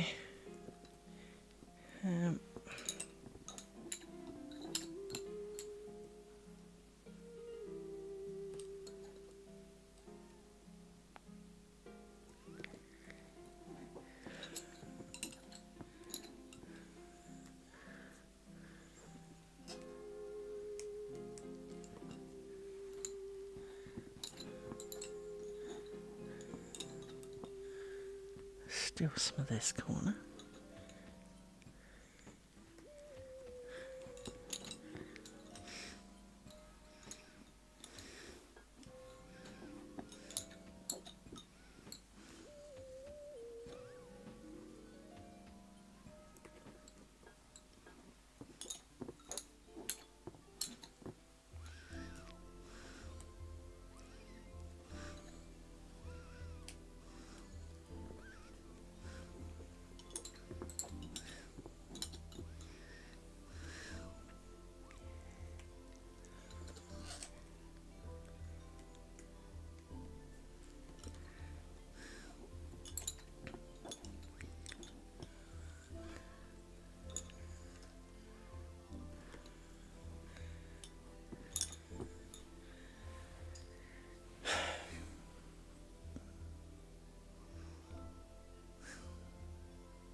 Let's do this spider.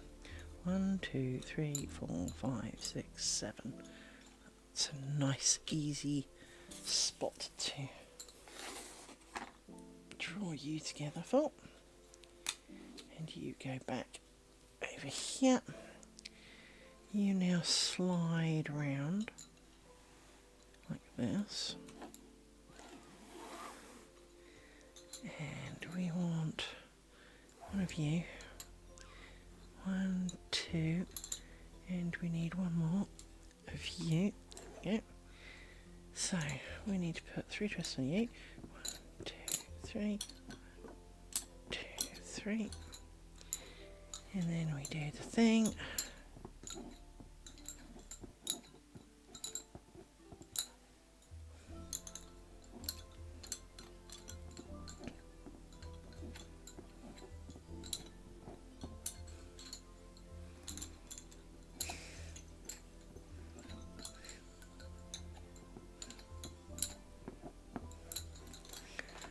We scoot you up like that, and we get a pin from somewhere.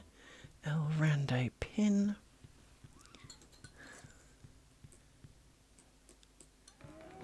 Did I not piss the whole of this? Yes, I did. There it is. Tweak, tweak, tweak, tweak, tweak, tweak, like that. Do it again. 1. No.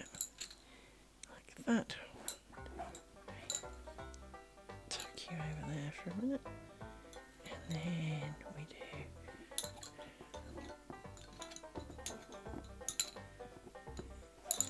And we scoot you up. 1, 2, 3.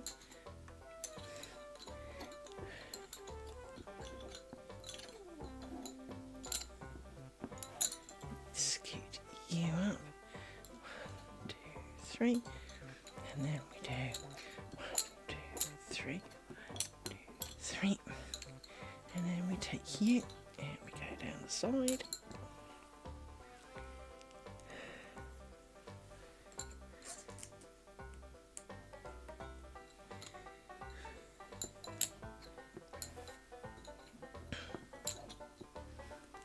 We go back up here because there should be lots of pins. Yes.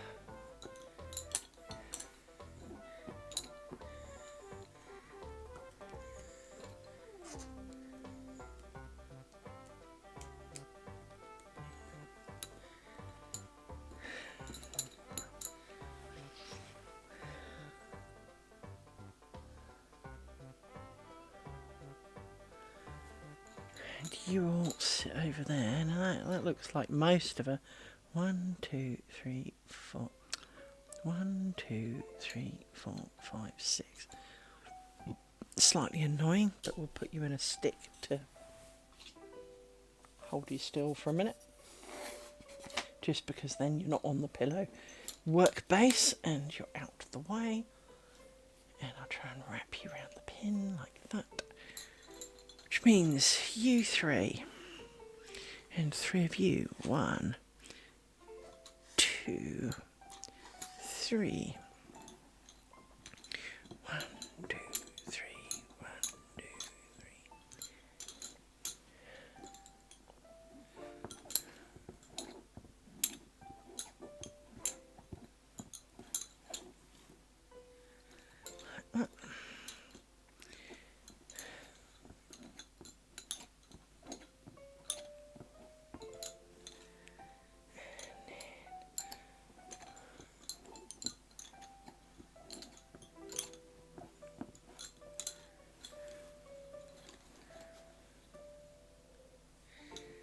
Scritch you up.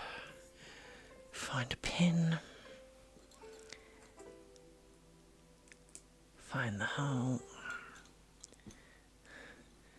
Give you all a good tug to make you neat and tidy. And then we go back to where we started. And that was kind of successful. 1, 2, 3. So we'll do that again.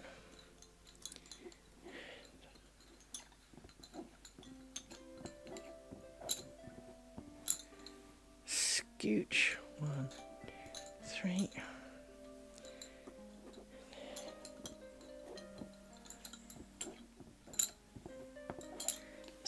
scooch. 1, 2, 3. And then 1, 2, 3. 1, 2, 3. And then you play with you.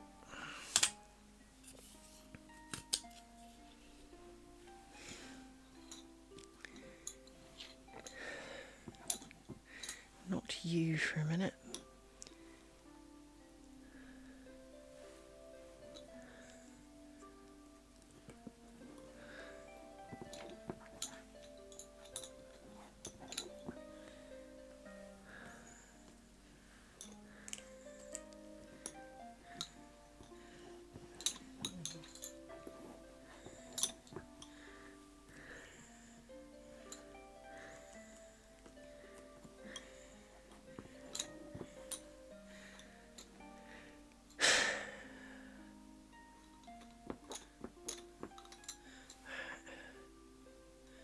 Actually, yeah, well, that's right. Just seems we're not going to twist you yet, actually, because that's going to confuse me if I do. Right, let's fill in this bit to the left, so you can all shuffle over. So, 1, 2, 3, and then you become an outside pin, and then we join you. We need another pin. And then you can go to you. And we get another pin. Put that in there. And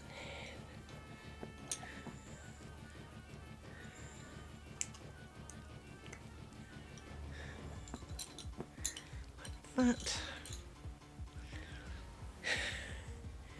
Now if I shuffle this forward a bit, you can almost see sort of like where I'm taking the pins out. Just beginning to kind of happen up there. It's a little bit... As we know, you never really truly see it until you've taken the pins out. For that is when all of the mistakes come to fruition and go, hello, here I am. And you're going, cheers for that. Because, of course, I can tell you now, if there are any mistakes, pretty much, unless it's the immediate thing I've just done in this, I'm not so sure I'm overly keen on going backwards. Yeah.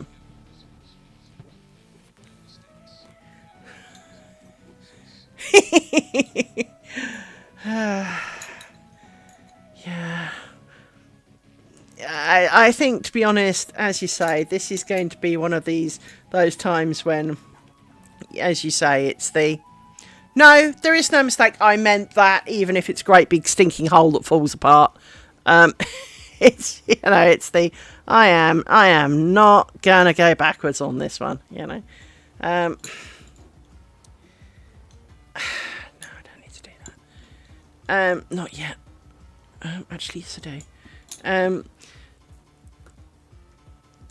Unless it really is the last couple of moves, I'm kind of not going backwards on it. I'm just not. It's just not going to happen in a hurry.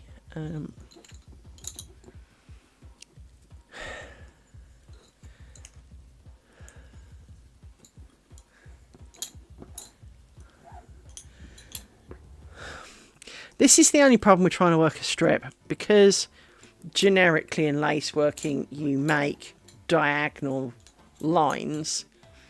It's hard because you constantly move from side to side trying to keep a fairly even keel, and because you can't really have the full diagonal, because if you look, that corner piece that's right back here, exactly, but if you look at that line, it follows down like this all the way through. Well, it would come out kind of somewhere, you know, off, you know, behind my personage here, but that's almost like 2 inches further down. You can't have that range of motion on this smaller roll. So, while I can arguably now move this around a couple of clicks, and all my bobbins seem really short again, to give you an idea. They've all got, you know, if you think I lengthened them all so they were all kind of down here, well, it only took a couple of clicks, as you can see, the lines back here now. This is kind of the top of the roller. The bit I really see is this bit you can't see. Well, the bobbins look a lot shorter now, which is why I lengthened them quite a lot. But they soon disappear into the great kind of... And obviously all my pins that I want to rescue are kind of right back here now. Which is fine. Because, you know, it makes you feel good that they're far away from the front line, that it's not going to matter if you pull one out, the wrong one out kind of deal. Right.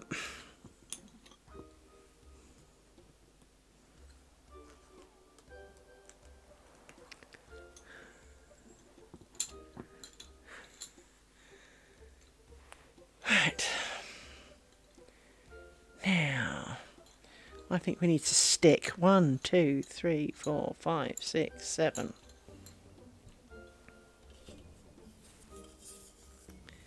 Put you in a stick for now, if nothing else.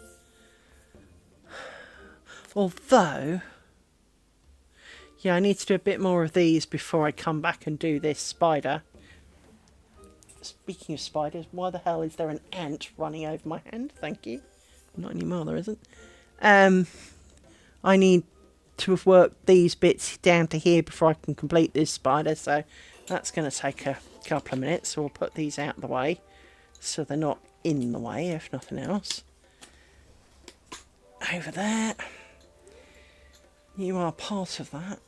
You are this section here. For which I can do some of it. So let's do some of it.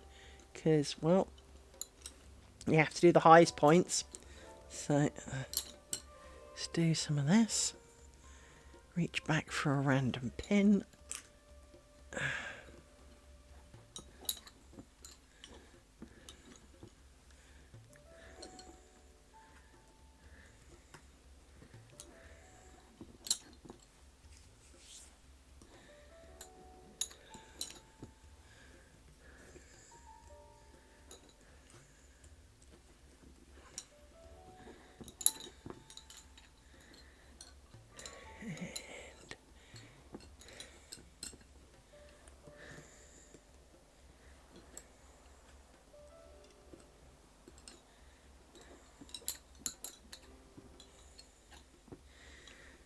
So yes,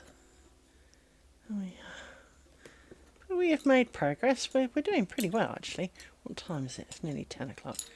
I will have to give up soon, for I need to upload this and I need some sleep.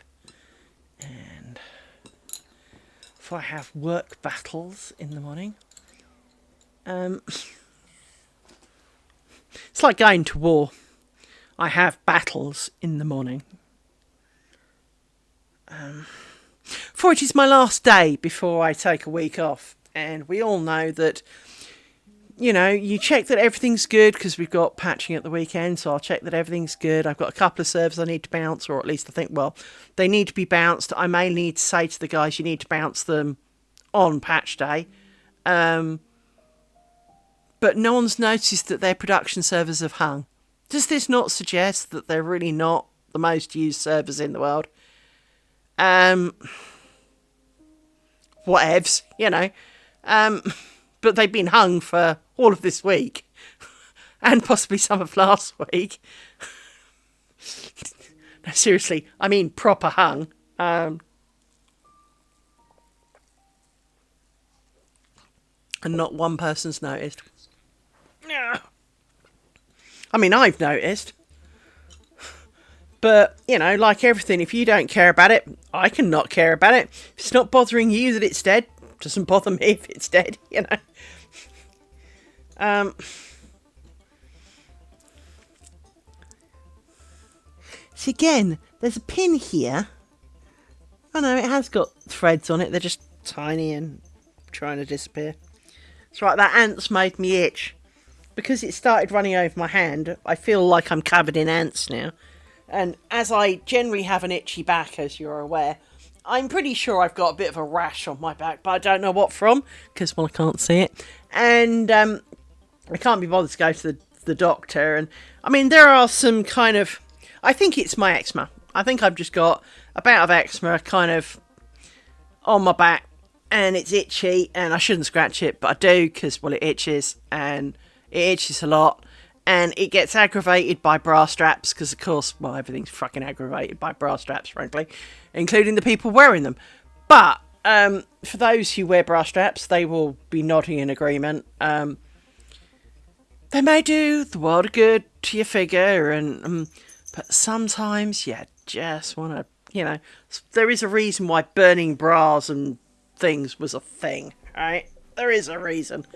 1, 2, 3, 4, 5, 6, 7. For all the men in the room, if you've ever had to wear a box, I feel that while bras are not quite as solid as a box, they're frankly not much more comfortable. And while boxes arguably are not per se uncomfortable, if you had to wear one all the time, they would be. Well, imagine now constantly wearing something that is manhandling your goods. And, because, that's what a bra does after all. It does kind of get to you. It is a thing that we endure. Now, there are times for which we're grateful. Not many. Few and far between, to be honest. But there are times we're grateful. But for the most times, the bra straps triggering your shoulders, the bra straps collect sweat at the bottom of you, and it just kind of irritating. And they dig in, and if you've got anything to put in them, they love for you to have underwires. And if you've got underwires, well, inevitably the underwire fails and stabs you violently, and that really hurts. I definitely itch now. Bad ant. It's like that caterpillar. It makes me itch. I mean, I was half expecting Mr. Caterpillar to re-show. Because, he seemed to be rather keen on being a star of the show. Have we got enough here? Almost. One of you. So, you've got the twists. You need the twists. But because I've got, I won't say it's sensitive skin, but because my skin is not arguably sensitive, I could put my hand in like you see all these people, oh, you can't put bleach, you can't handle bleach because it will burn your skin. No, I could probably put my hand in a bucket of bleach for an hour and it wouldn't even notice. I could put the, quote, delicate parts of my skin in bleach and it wouldn't notice. I mean, not that I would try it, but I could probably paint my face with, a thin bleach, not the thick stuff you put down the toilet. And as long as I kept my eyes shut till it was dry and, all of those kind of conditions, my face wouldn't mind. I've got skin that's up for, it does, it's not going to be a wuss about it. It'll take it. And yet, at the same time, as a child, I seem to be allergic to everything. I had more rashes as a child than was, humanly reasonable. And half the time, no one had the faintest clue where I'd got it from, what it was, whether it was an allergy. I think I had ringworm at one point, but it wasn't diagnosed as ringworm. But I got rings that would come and go, but it was not ringworm, allegedly. I'm not so convinced. I've got a feeling I had ringworm. As an adult, I look back and it's kind of like, they kept telling me it wasn't, but I'm not sure how they were so sure it wasn't, They didn't give me anything to prove that it wasn't, so, But it was like ringworm. You could sit and watch a ring appear. It was like fairy rings. They'd appear and disappear, and it was quite fascinating, actually. I had the purple dot rash. That was great. The purple dot rash was weird. So, the purple... I only tended to I've always had rashes on my arms. pretty much nowhere else, except for when I had leukemia. Then I looked like a mouldy Christmas cake because I had about 5 different kinds of rashes all at the same time while having kidney failure, so it was bright yellow. I was so sexy. I don't know how they contained the universe from breaking in to have a go, right? But I've always had lots of rashes. I am rash girl. You know, if ever there was a rash, I probably had it, right? But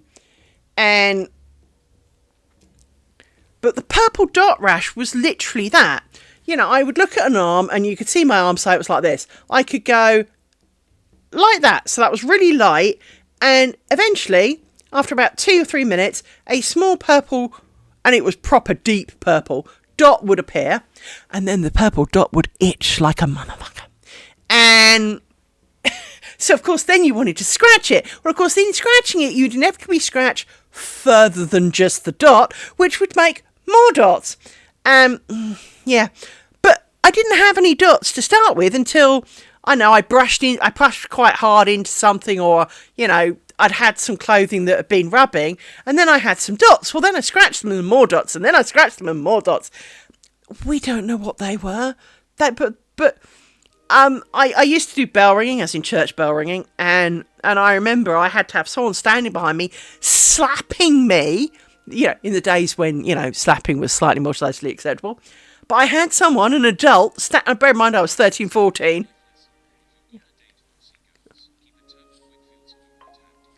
Well, yeah. I mean, I never did horsey things, so I'm safe on that front. But as you say, I mean, I had rashes upon rashes as a child. Some more memorable than others. So, for example, we all remember the whole foot and mouth disease issues that the UK had. What was it? 15 odd years ago now, and you know, hey, we've got to have, you know, if you go in here, you've got to wash your feet, and you've got to, if you drive through here, you've got to drive through this like slush pit of disinfectant so that we don't spread it. I had hands, foot and mouth as a child. But you know the worst part about me having hands, foot and mouth as a child? The only epidemic at the time was in Scotland. I am 52 now. I have still never been to Scotland. Now, many things have prevented me from going to Scotland. I did try on a number of occasions, but when it nearly killed me in my car accident, I did take the hint that, okay, I won't go. So I haven't tried. And to be quite frank, I've been quite lucky since I've decided not to try. But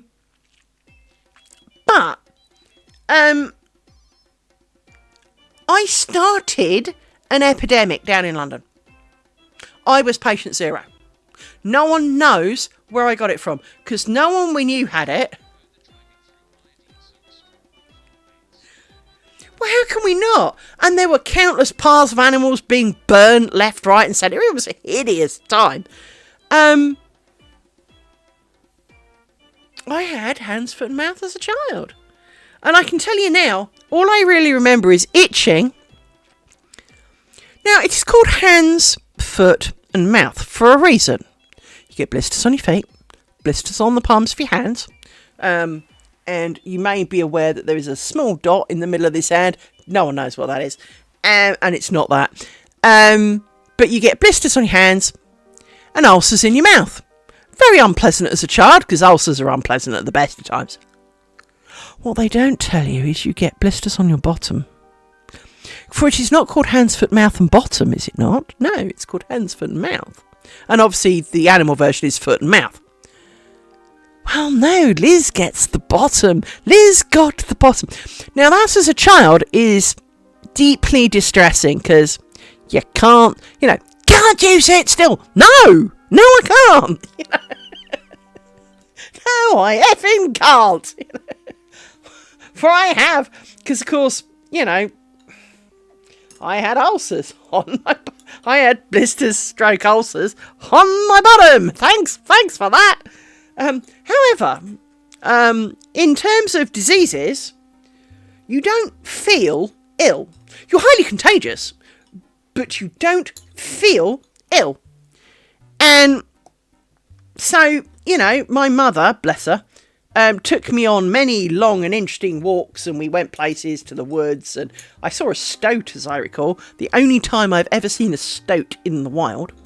I saw a stoat while I had hands for the mouth. Because, of course, I had to stay away from people, so we went to places where people weren't. I had a whale of a week. I had a week off school feeling awesome. I was just highly contagious. My parents never got it.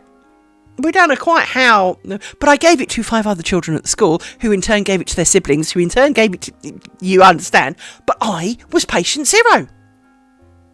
But we don't know where I got it from. But this is the story of Liz's life. Liz, historically, is medically weird. I mean, even when I had bowel cancer a couple of years ago, I had no symptoms. Absolutely none. I went to the doctor because I had a skin tag where a skin tag shouldn't be. And I can't see it, and I have no one in the house who can, frankly, take a pair of nail clippers to it for me. So I went to the doctor because I was kind of like, can you remove that? Because, can we get rid of this? It's, it's kind of in the way. Well, yes, and because there's a big drive on bowel cancer at the moment, I've got to do the whole finger up the butt thing. She did the finger up the butt thing. It was very unpleasant. No, there's nothing up there. But we have to take some blood and we'll send it off. Well, they took some blood. They sent it off. Oh, no, that's right. I had to poo on a stick first. Poo on a stick. Pooed on a stick. Some blood. They then lost my poo on a stick. How do you lose poo on a stick? So they made me poo on a stick again and do the blood again because it had been too long now, And they wrote back, there's blood in your poo. I've never seen blood in my poo. It looked like poo. It's my poo's always been that colour. And having seen some other poo, it's normal looking poo, Oh well, I'll believe you. Thousands wouldn't. So they sent the Hubble telescope up after much distress. And to be honest, to anyone who's ever had the Hubble telescope, they will understand. This is... Oh my goodness!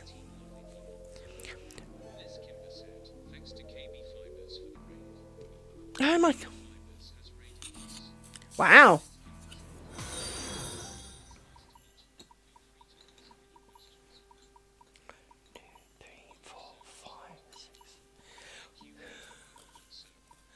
Thank you very much. I think a small change of subject was potentially in order now. But, yeah, welcome. Thank you. Welcome to the chaos that is my stream. Welcome all you lovely new people. That was a strange noise. It might be a dog. Thank you for the follows. Welcome. As you can see, I'm doing some lace bobbin making.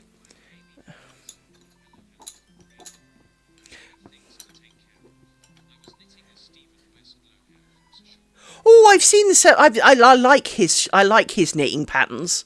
I was really upset when he lost everything because his house burnt down and he lost so much of his work.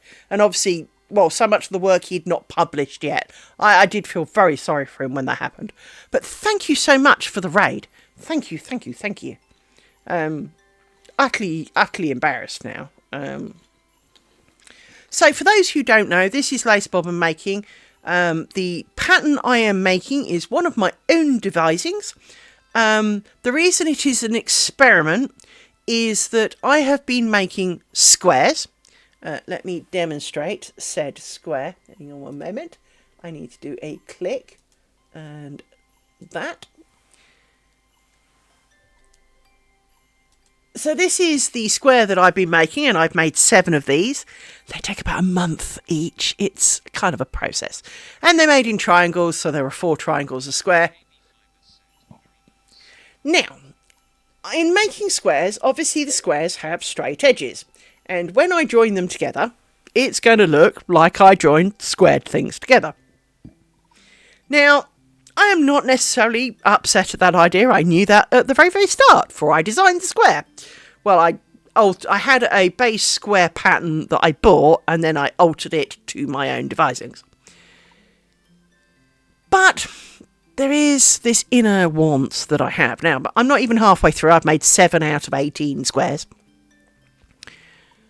But I have an inner want to make something that looks like I made it in one piece. Now, the reason I can't make it in one piece is, as you can't entirely tell, but I will demonstrate in a moment, there are nearly 100 bobbins making this little strip here, which has got to be, maybe 3 inches wide. Hang on. Move my drink. For I have a tape measure. And it is 3 inches wide.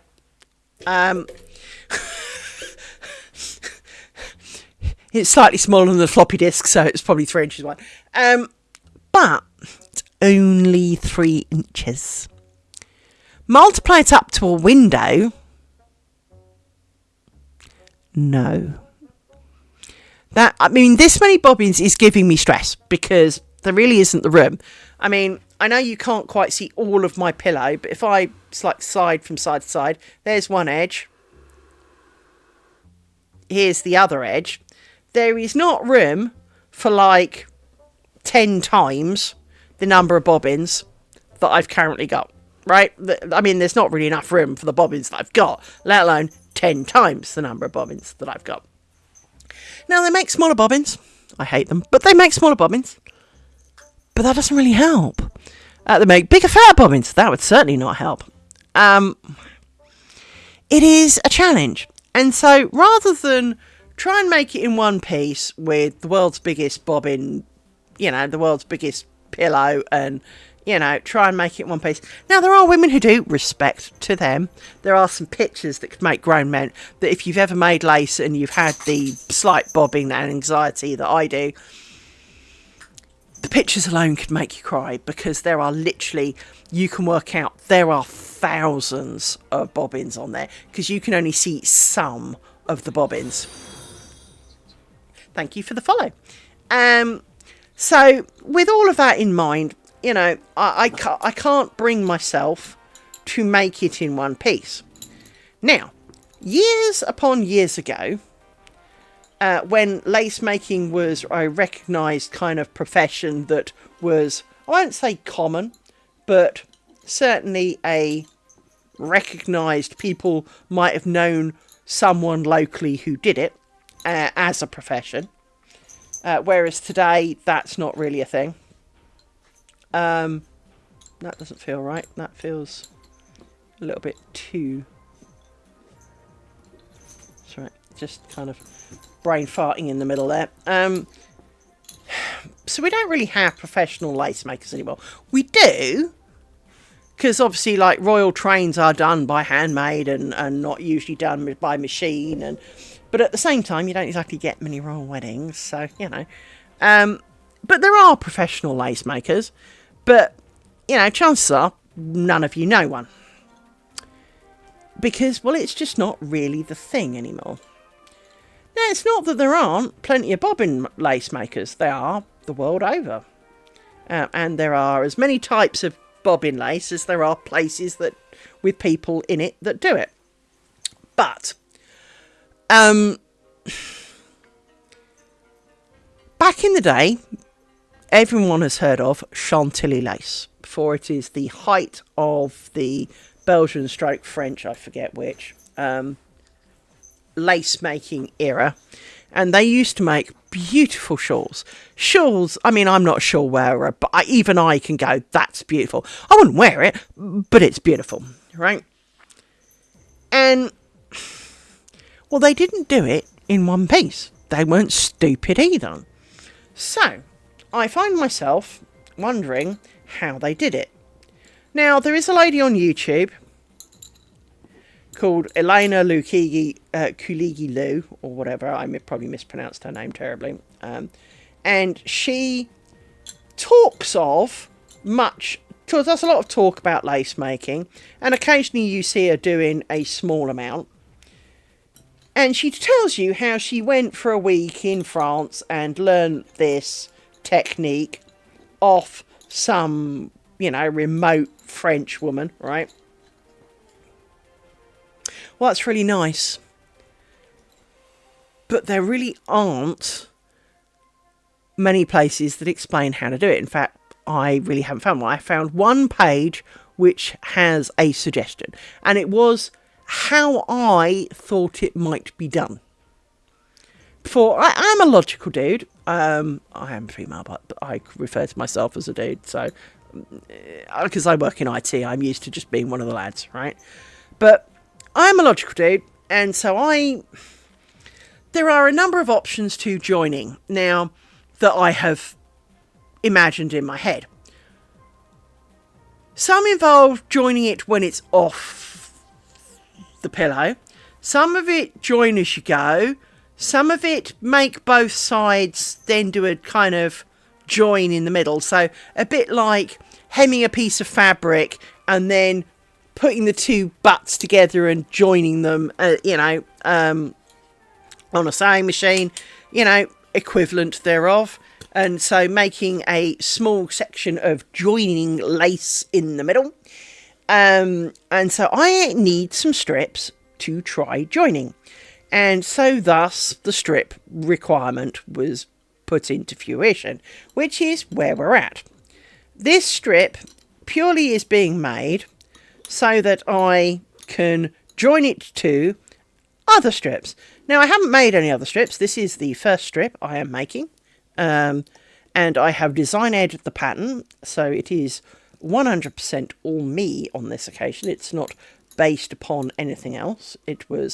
I worked out how wide I wanted it to be. I put all the dots down, and then I added pretty things to it. I think I kind of went a bit overboard, but I put pretty things on it. And so that, because I thought that making a plain mesh, which would be the obvious thing to do, frankly. But I thought that this would be a bit more interesting for me because, well, boredom is a bit of a factor because each of my squares that I'm making for my net curtain are the same. So I'm making 72 identical triangles, which is 18 identical squares. And my brain was getting a bit, I only did this yesterday. So I needed to do something different. So all the stitches in this basically are stitches that I do not use in my square. Now, I'm not necessarily this big kind of bit up here, not overly loving it. I could love it more, maybe. Do I need it? Now, I may have over-prettied it, because obviously I'm about to do another square bit there. So maybe I could have cut back a little on the whole kind of making it pretty. I didn't need to add quite so many fiddly bits to it. Because, well, messing with this many bobbins, what you can't see is 1, 2, 3, 4, 5. There are, brain fart, one moment, pulling out a calculator because it's 10 o'clock at night and my brain has just decided that maths is no longer something it wants to do. It was 35. There are 35 pairs of bobbins. That's 70 bobbins in that pile. Plus, of course, the selection in front of me. So there are a lot of bobbins about. And to do the big bit kind of uses quite a few of them. So as a result of that, it was not my wisest choice. I should have stuck with smaller, optional kind of things. Oops, need to do the thing. 1, 2, 3. And this is part of the reason there's this line, is that instead of creating the straight line at the edge, I am creating a wavy line so that I may join the wavy line as if it was this generic mesh portion that is already as part of the lace. Will this be successful? Who the hell knows? And I have worked out that arguably this will take a fair amount of my time. For this is twice the size of a triangle. Well, the triangle takes about a week. So 2 triangles take about 2 weeks. Well, ergo, this strip should take about 2 weeks. So we are on a bit of a diversion because, well, you know, Brain was getting a bit fed up. So here we are. And, well, we find ourselves kind of working our way through and, you know, slightly surprising ourselves sometimes with how it looks. Because, well, I had to work out how to do the wavy bits. Either it came to me in a dream, which is actually quite likely, because I'm sure I saw a picture in a particular Facebook group. But I have been back through the last year, and I'm sure I only saw it a couple of months ago, but I've been back through every post for the last year in that group, and there is absolutely no sign of it. So either my brain imagined it, or they've deleted it. But whatever it was, the picture I saw that had this kind of waviness to it, gone, right? Which doesn't help, to be honest. It doesn't help at all. But that's where we're at. So I had to work out how to achieve the wavy bits. 5, 6, 7. You'll notice that I have little elastic bands around the top of my bobbins. I refer to these as sin collars. This is because the bobbin half hitch that you do around the rose, which is the bit at the top, doesn't seem to work for me. I historically have curse with knots. Knots do not do the knot thing when it comes to me. And Nauticelt, who is possibly still lurking here, is my hallowed saviour, for he is king of knots. And he has helped me achieve a joining thread knot without me losing my sanity, which frankly was definitely happening. And, well, it kind of happened at one point. In my square that I showed you, that square is basically 5 odd inches wide, right? I made a square that was literally, well, it was half the diagonal of a triangle. So it would work out as, I'm just counting across, hang on, a 1/16 of the overall square, right? And I was trying a new finishing off the you know, joining of the lace technique that I've been recommended.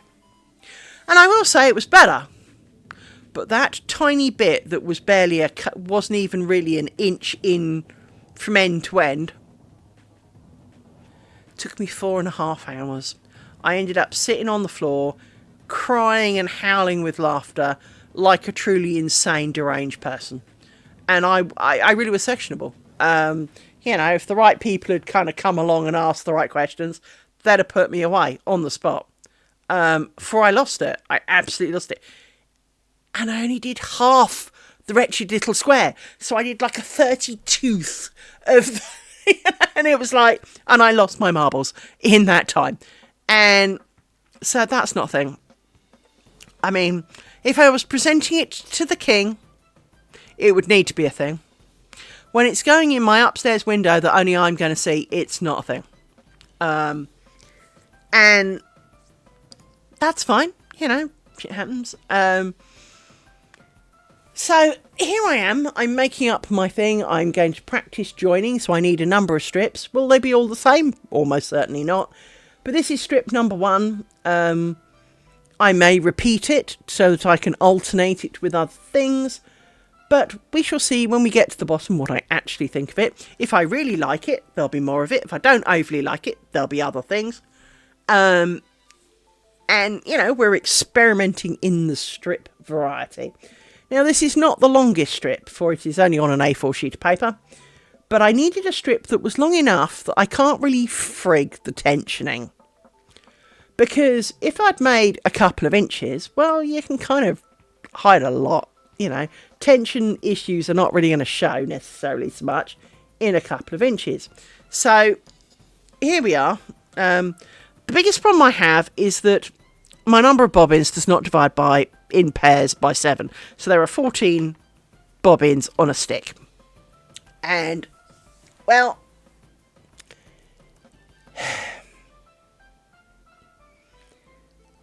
there's more than, 7 or whatever it is, 6 or 7 piles of sticks. So there are always spare bobbins like these. Now, I think there's actually another pair spare somewhere around that I've managed to cram in somewhere, because you'll notice that the bobbins don't sit flat in these sticks too well. I mean, you can push them flat, but they tend to pop back up, because really there's like one bobbin too many. It's slightly the wrong size for these sticks, but that's what we've got.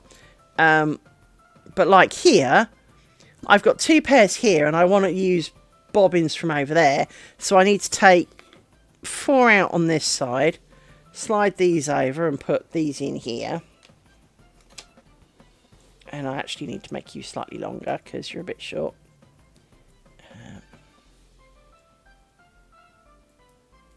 For some reason, you are shorter than your friends, so we will undo that a little bit.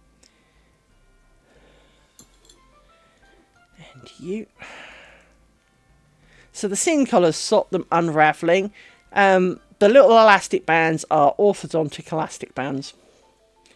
They are cheap as cheap can be, but they sit beautifully, providing some tension but not too much tension, so that you can, still arguably sneak a couple of millimetres extra out of a pair of bobbins should you have the need.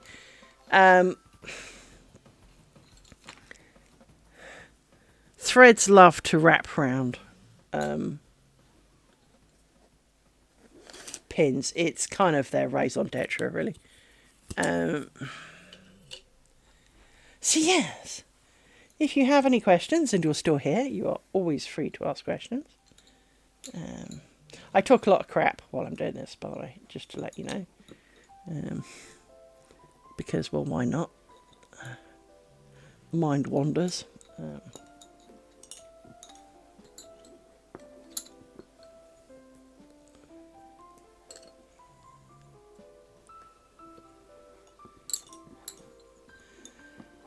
So this has been done in torsion bobbin lace. Torsion bobbin lace is... There are many kinds. I have made other things. But the reason I picked torsion is that torsion, unlike, for example, Bucks Point or actual Chantilly lace, for that matter, which is basically Bucks Point, they just do it in a slightly different way. They do... Like I'm doing here, this is called a cross, so left over right is cross, twist is right over left. In Bucks Point, you do like cross, twist, twist. And in Chantilly lace, you do twist, twist, cross. That's the only real difference. But in Chantilly lace, you can still do cross, twist, twist. It's just called closed. So realistically, it's the same shit. But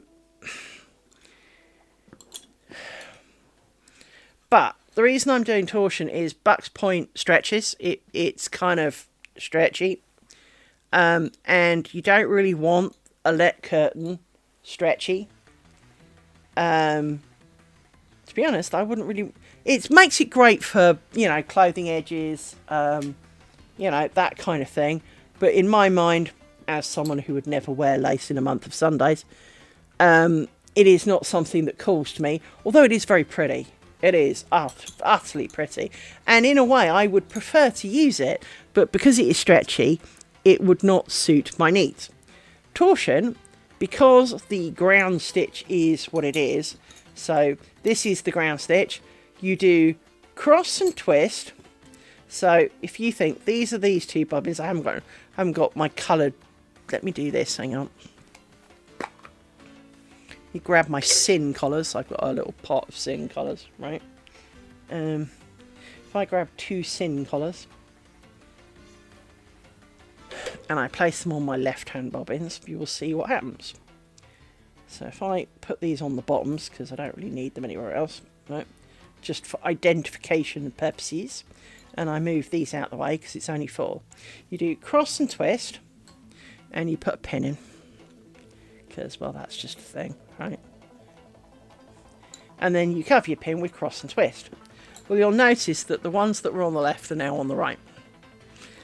So, because they do that, because they travel in pairs, it means that the diagonal is strong because it's straight. It hasn't wiggled and it hasn't therefore got give in it.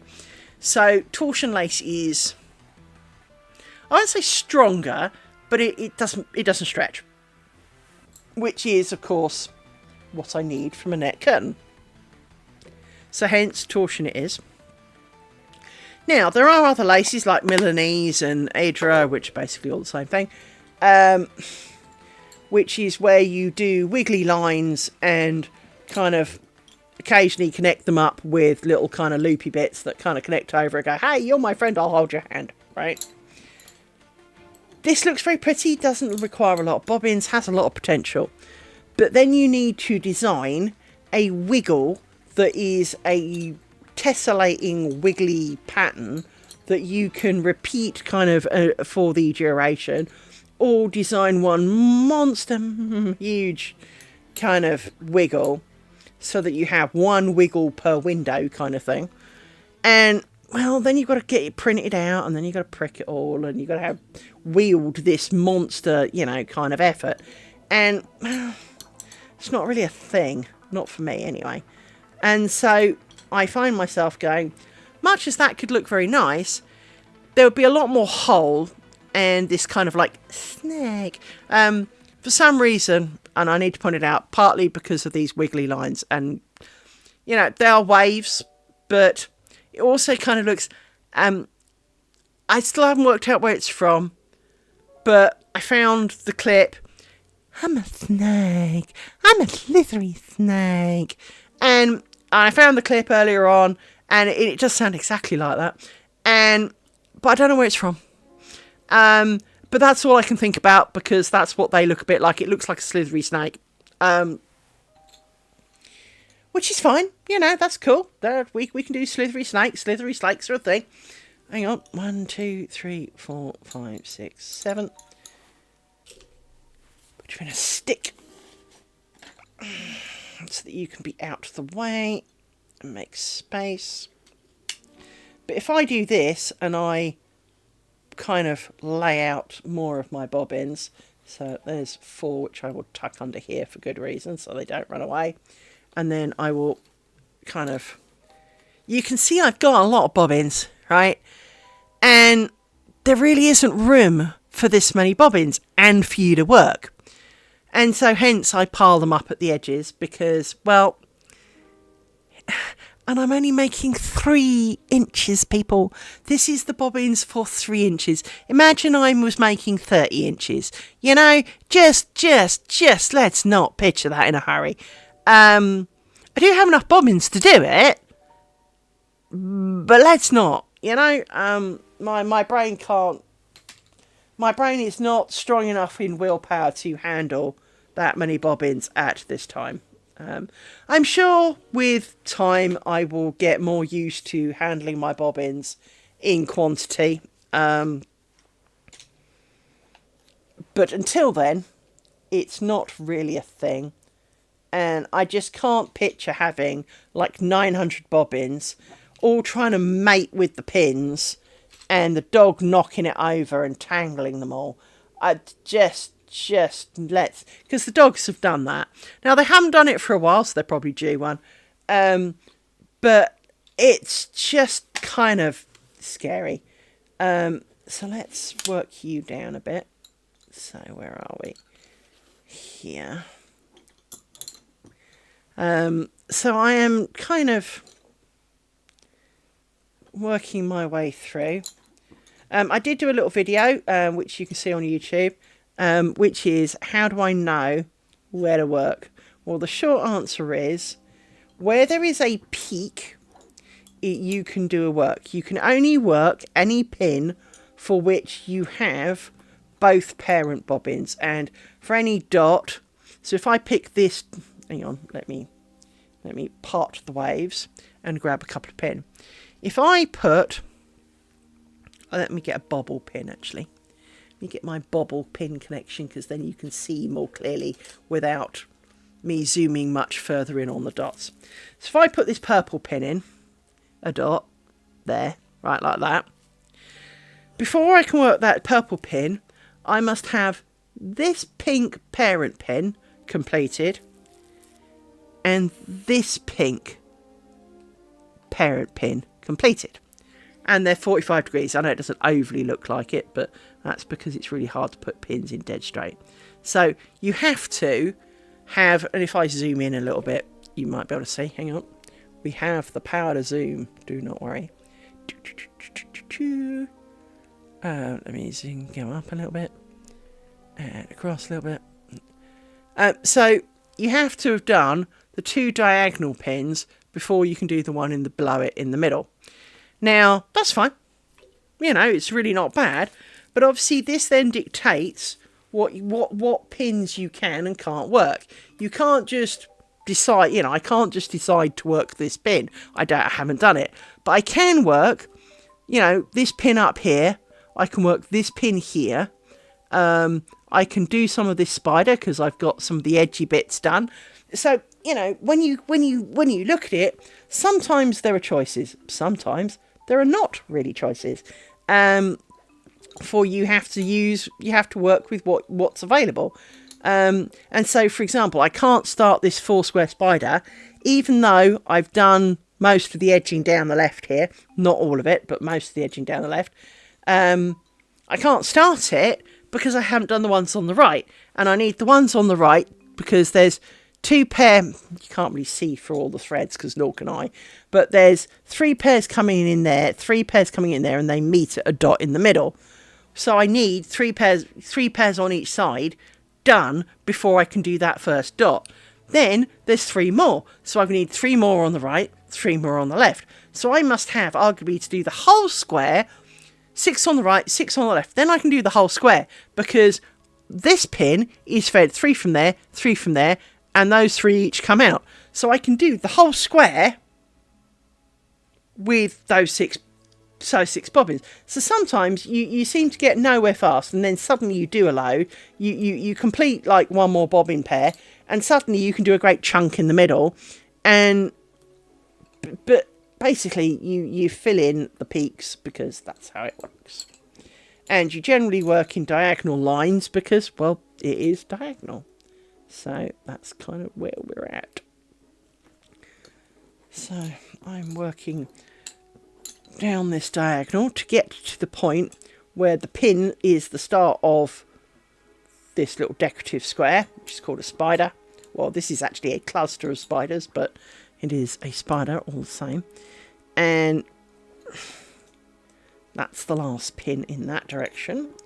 They go over there. I need another one, so I need to go over here. Get rid of that stick a minute. And steal a pair of bobbins out of there. And then we can go down this straight line over here.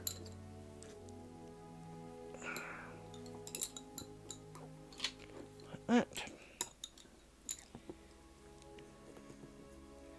You'll hear me talking about covering the pin. All it means is when you do a stitch in front and a stitch, the same stitch again, usually behind, so that the pin is then encased in between a stitch sandwich. It's just how it works. With Buck's Point, you don't. You just do cross, twist, twist, shove a pin in it to stop it wandering too far. But with torsion, you make this beautiful, very organised square grid, which appeals to my little autistic brain cells. And you see now I've got 3 pairs, I can arguably do the top of this. But what I'm going to do is I'm actually going to work all of this bit till I've got down to here, so that I can cover off the bottom of my square, and then I'll make the square because it just makes more sense in my head. But I don't have to. I could do the top bit now. It wouldn't hurt. Wouldn't make any difference. But it does in my head. So it's easier for my brain cells to count this way. So I nearly knocked you off. That would be slightly disastrous. It's only 3. You sat better the other side. You sat lower the other side. But there we go. You sat more flat. 1, 2, 3, 4, 5, 6, 7. Let's trim you off for a minute. Make a bit more space. And we try and stop you mating with the pins. And we get the next set of bobbins. And we untangle you. No, you're good. See, here you can see I did half a spider and then I had to stop. Which you can't really not do on these side bits because it's a continuous set of spiders and there will always be bits that you haven't done yet. But 1, 2, 3. That's the bottom of my spider. So let's scooch you up a bit. And we need to do a twist. 1, 2, 3. 1, 2, 3. And then we can work down the edge with you. So we'll do that. Because that then makes this tidy and holds the legs in place.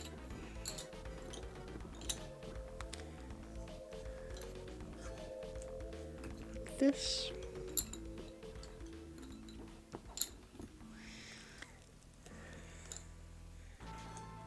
There we go, that's the last pin.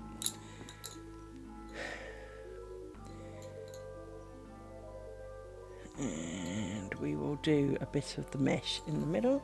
So we'll scooch you over and we can go like this. And we find a pin back here.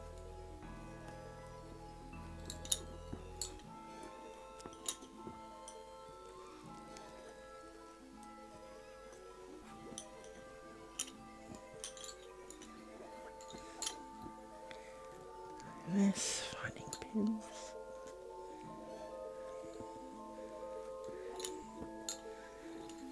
And really,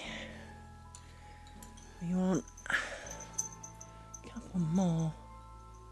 How are we doing on the old pin front? Oh, there's a couple of late pins back there that need to come out. If I scooch it forward just a little bit, you'll see that we've unpinned a bit and it looks a little bit happier back there.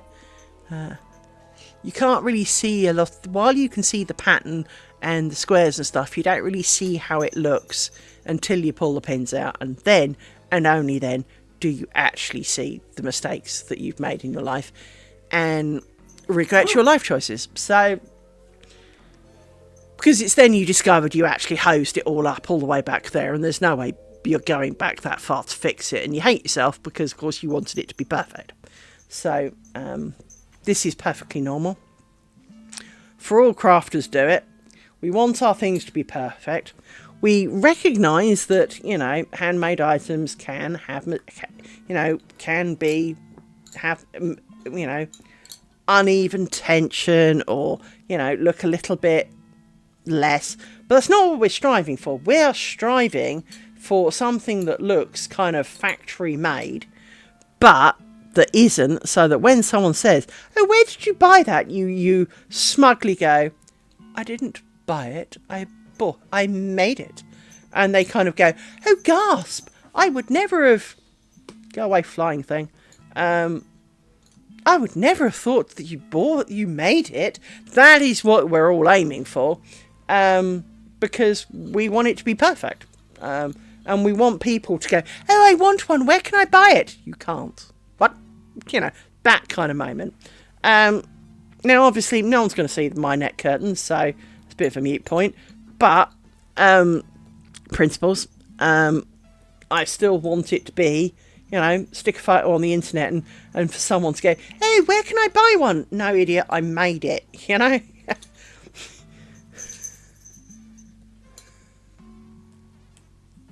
But as you can see, it's not hard to do.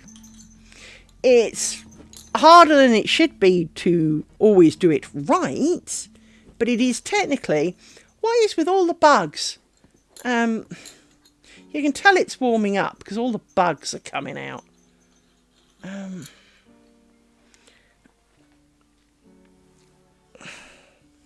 last week we had a caterpillar. Well, actually, possibly 2 caterpillars, but most likely the same caterpillar twice make a guest appearance and scare the living bejesus out of me, because he was a big, chunky, fluffy little bugger with, interesting colours, suggesting that he was, not suitable for eating to birds. So, I have no particular intention of eating caterpillars, but, he looked kind of poisonous looking. So, I didn't really want to pick him up. So that was a thing.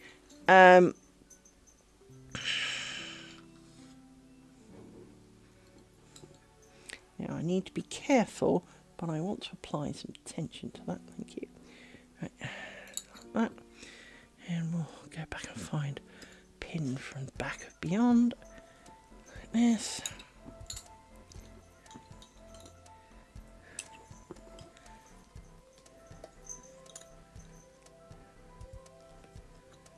Like that.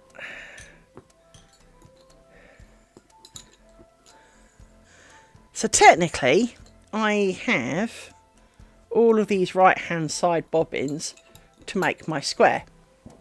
But actually, I kind of need one more line, because the bottom line seals it off. And otherwise, like when I came back to this spider, you have it all kind of dangling and it looks a little messy. But, yeah, we're getting there. There's a rogue pin there. It's a low pin. And there are some lower pins here that need to come out. You are an edge pin. You should stay in. I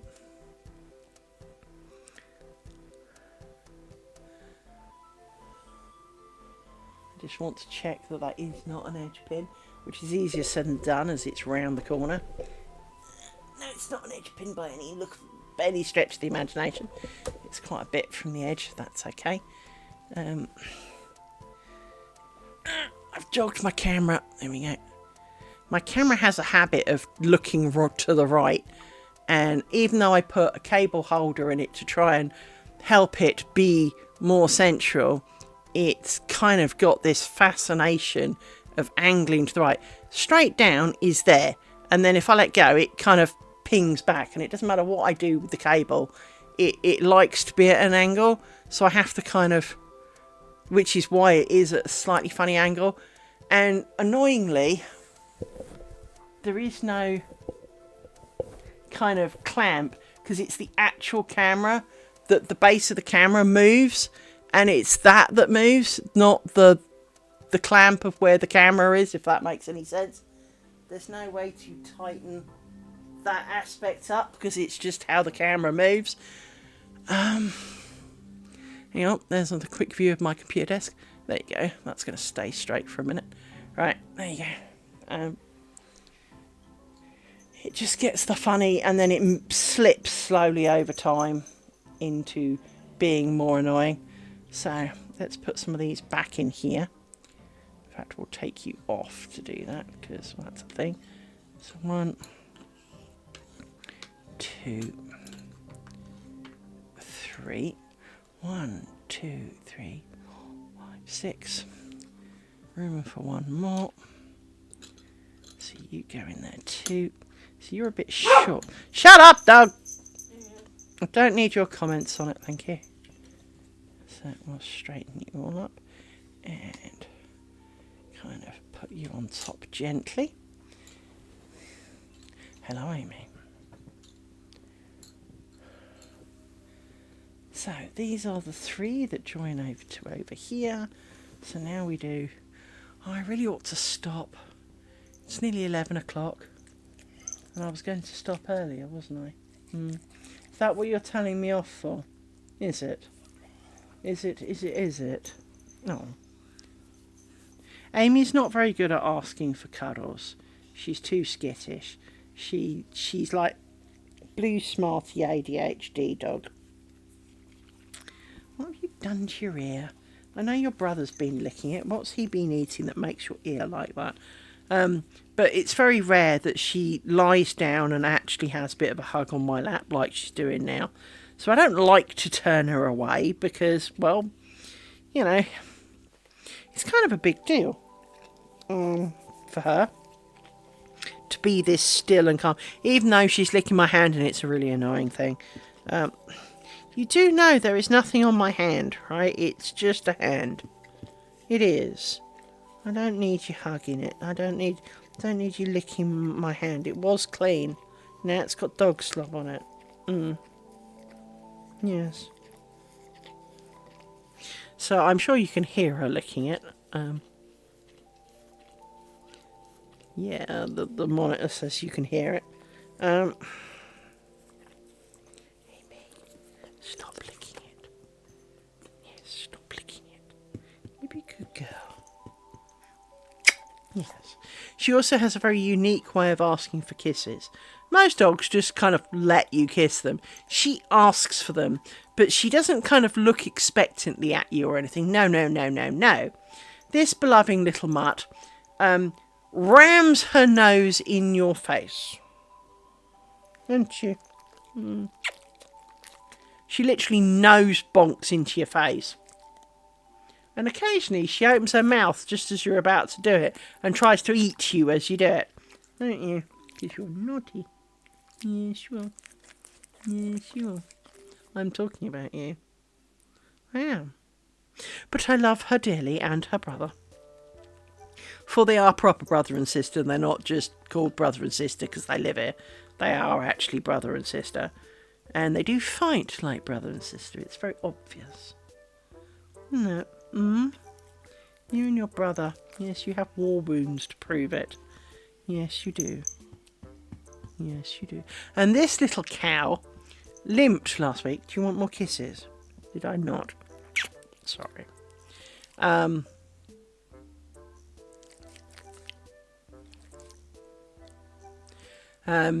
She pulled up with a bit of a limp. And £108.22. Yes. Yes. Yes. You cost me a lot of money, young lady. Yes. You have no idea. You don't know what these pounds are, do you? No. You want to know if you can eat them. Yes. For you are dog. You're not helping. I wish to kind of put my stuff away and call it quits. But you're licking the crap out of my hand. Again. Can you stop? Right, let me count some bobbins. 1, 2, 3, 4, 5, 6, 7. Which puts you in here. Which is a little bit suspicious. Move your head. Your head's literally in the way, young lady. Right. So if I put them back in here. And this back over here. And get this lot. Which is a stick's worth. How come I now have an even number of bobbins in my sticks? This is spooky. It's like I've lost some bobbins. But you can't lose bobbins. Well, you can. When there's dogs involved. Yes.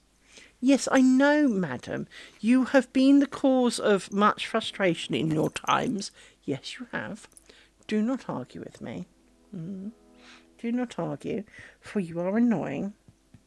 Yes, you are. You are annoyings. Yes, you are. Yes, you are annoyings. Right, I'm going to call it quits for today, before my sanity departs, because it's going to take a mighty long time for the file to upload into YouTube. For those who do not know, you can find me on a number of social things, as per the top of the thing, and to find out what they are, you can do !socials. This video and all of my Twitch streams get put up on YouTube afterwards. So, and of course are ad free because I'm not popular on YouTube. I'm not popular here either, but that's another story. So, you know, there are no ads that I put in it anyway. I'm not monetized on YouTube at all. The amount I get here is really not worth the effort. But the one on YouTube potentially is technically a better quality because it's not what my internet managed to give to Twitch, it is what it stored locally, so it is usually slightly better. But it is an unedited version of what happened. So you can catch up and see the umpteen videos. I think there's about 300 of the bloody things now. There's certainly a lot. I hope that you would like to come back, and I hope to see you all again. Don't look at me like that, dog. I'm not going anywhere, okay? But yes, thank you for coming. Thank you for Naughty Kelp for his not assistance as always. And I look forward to seeing some of you again. Take care, everybody. Bye-bye.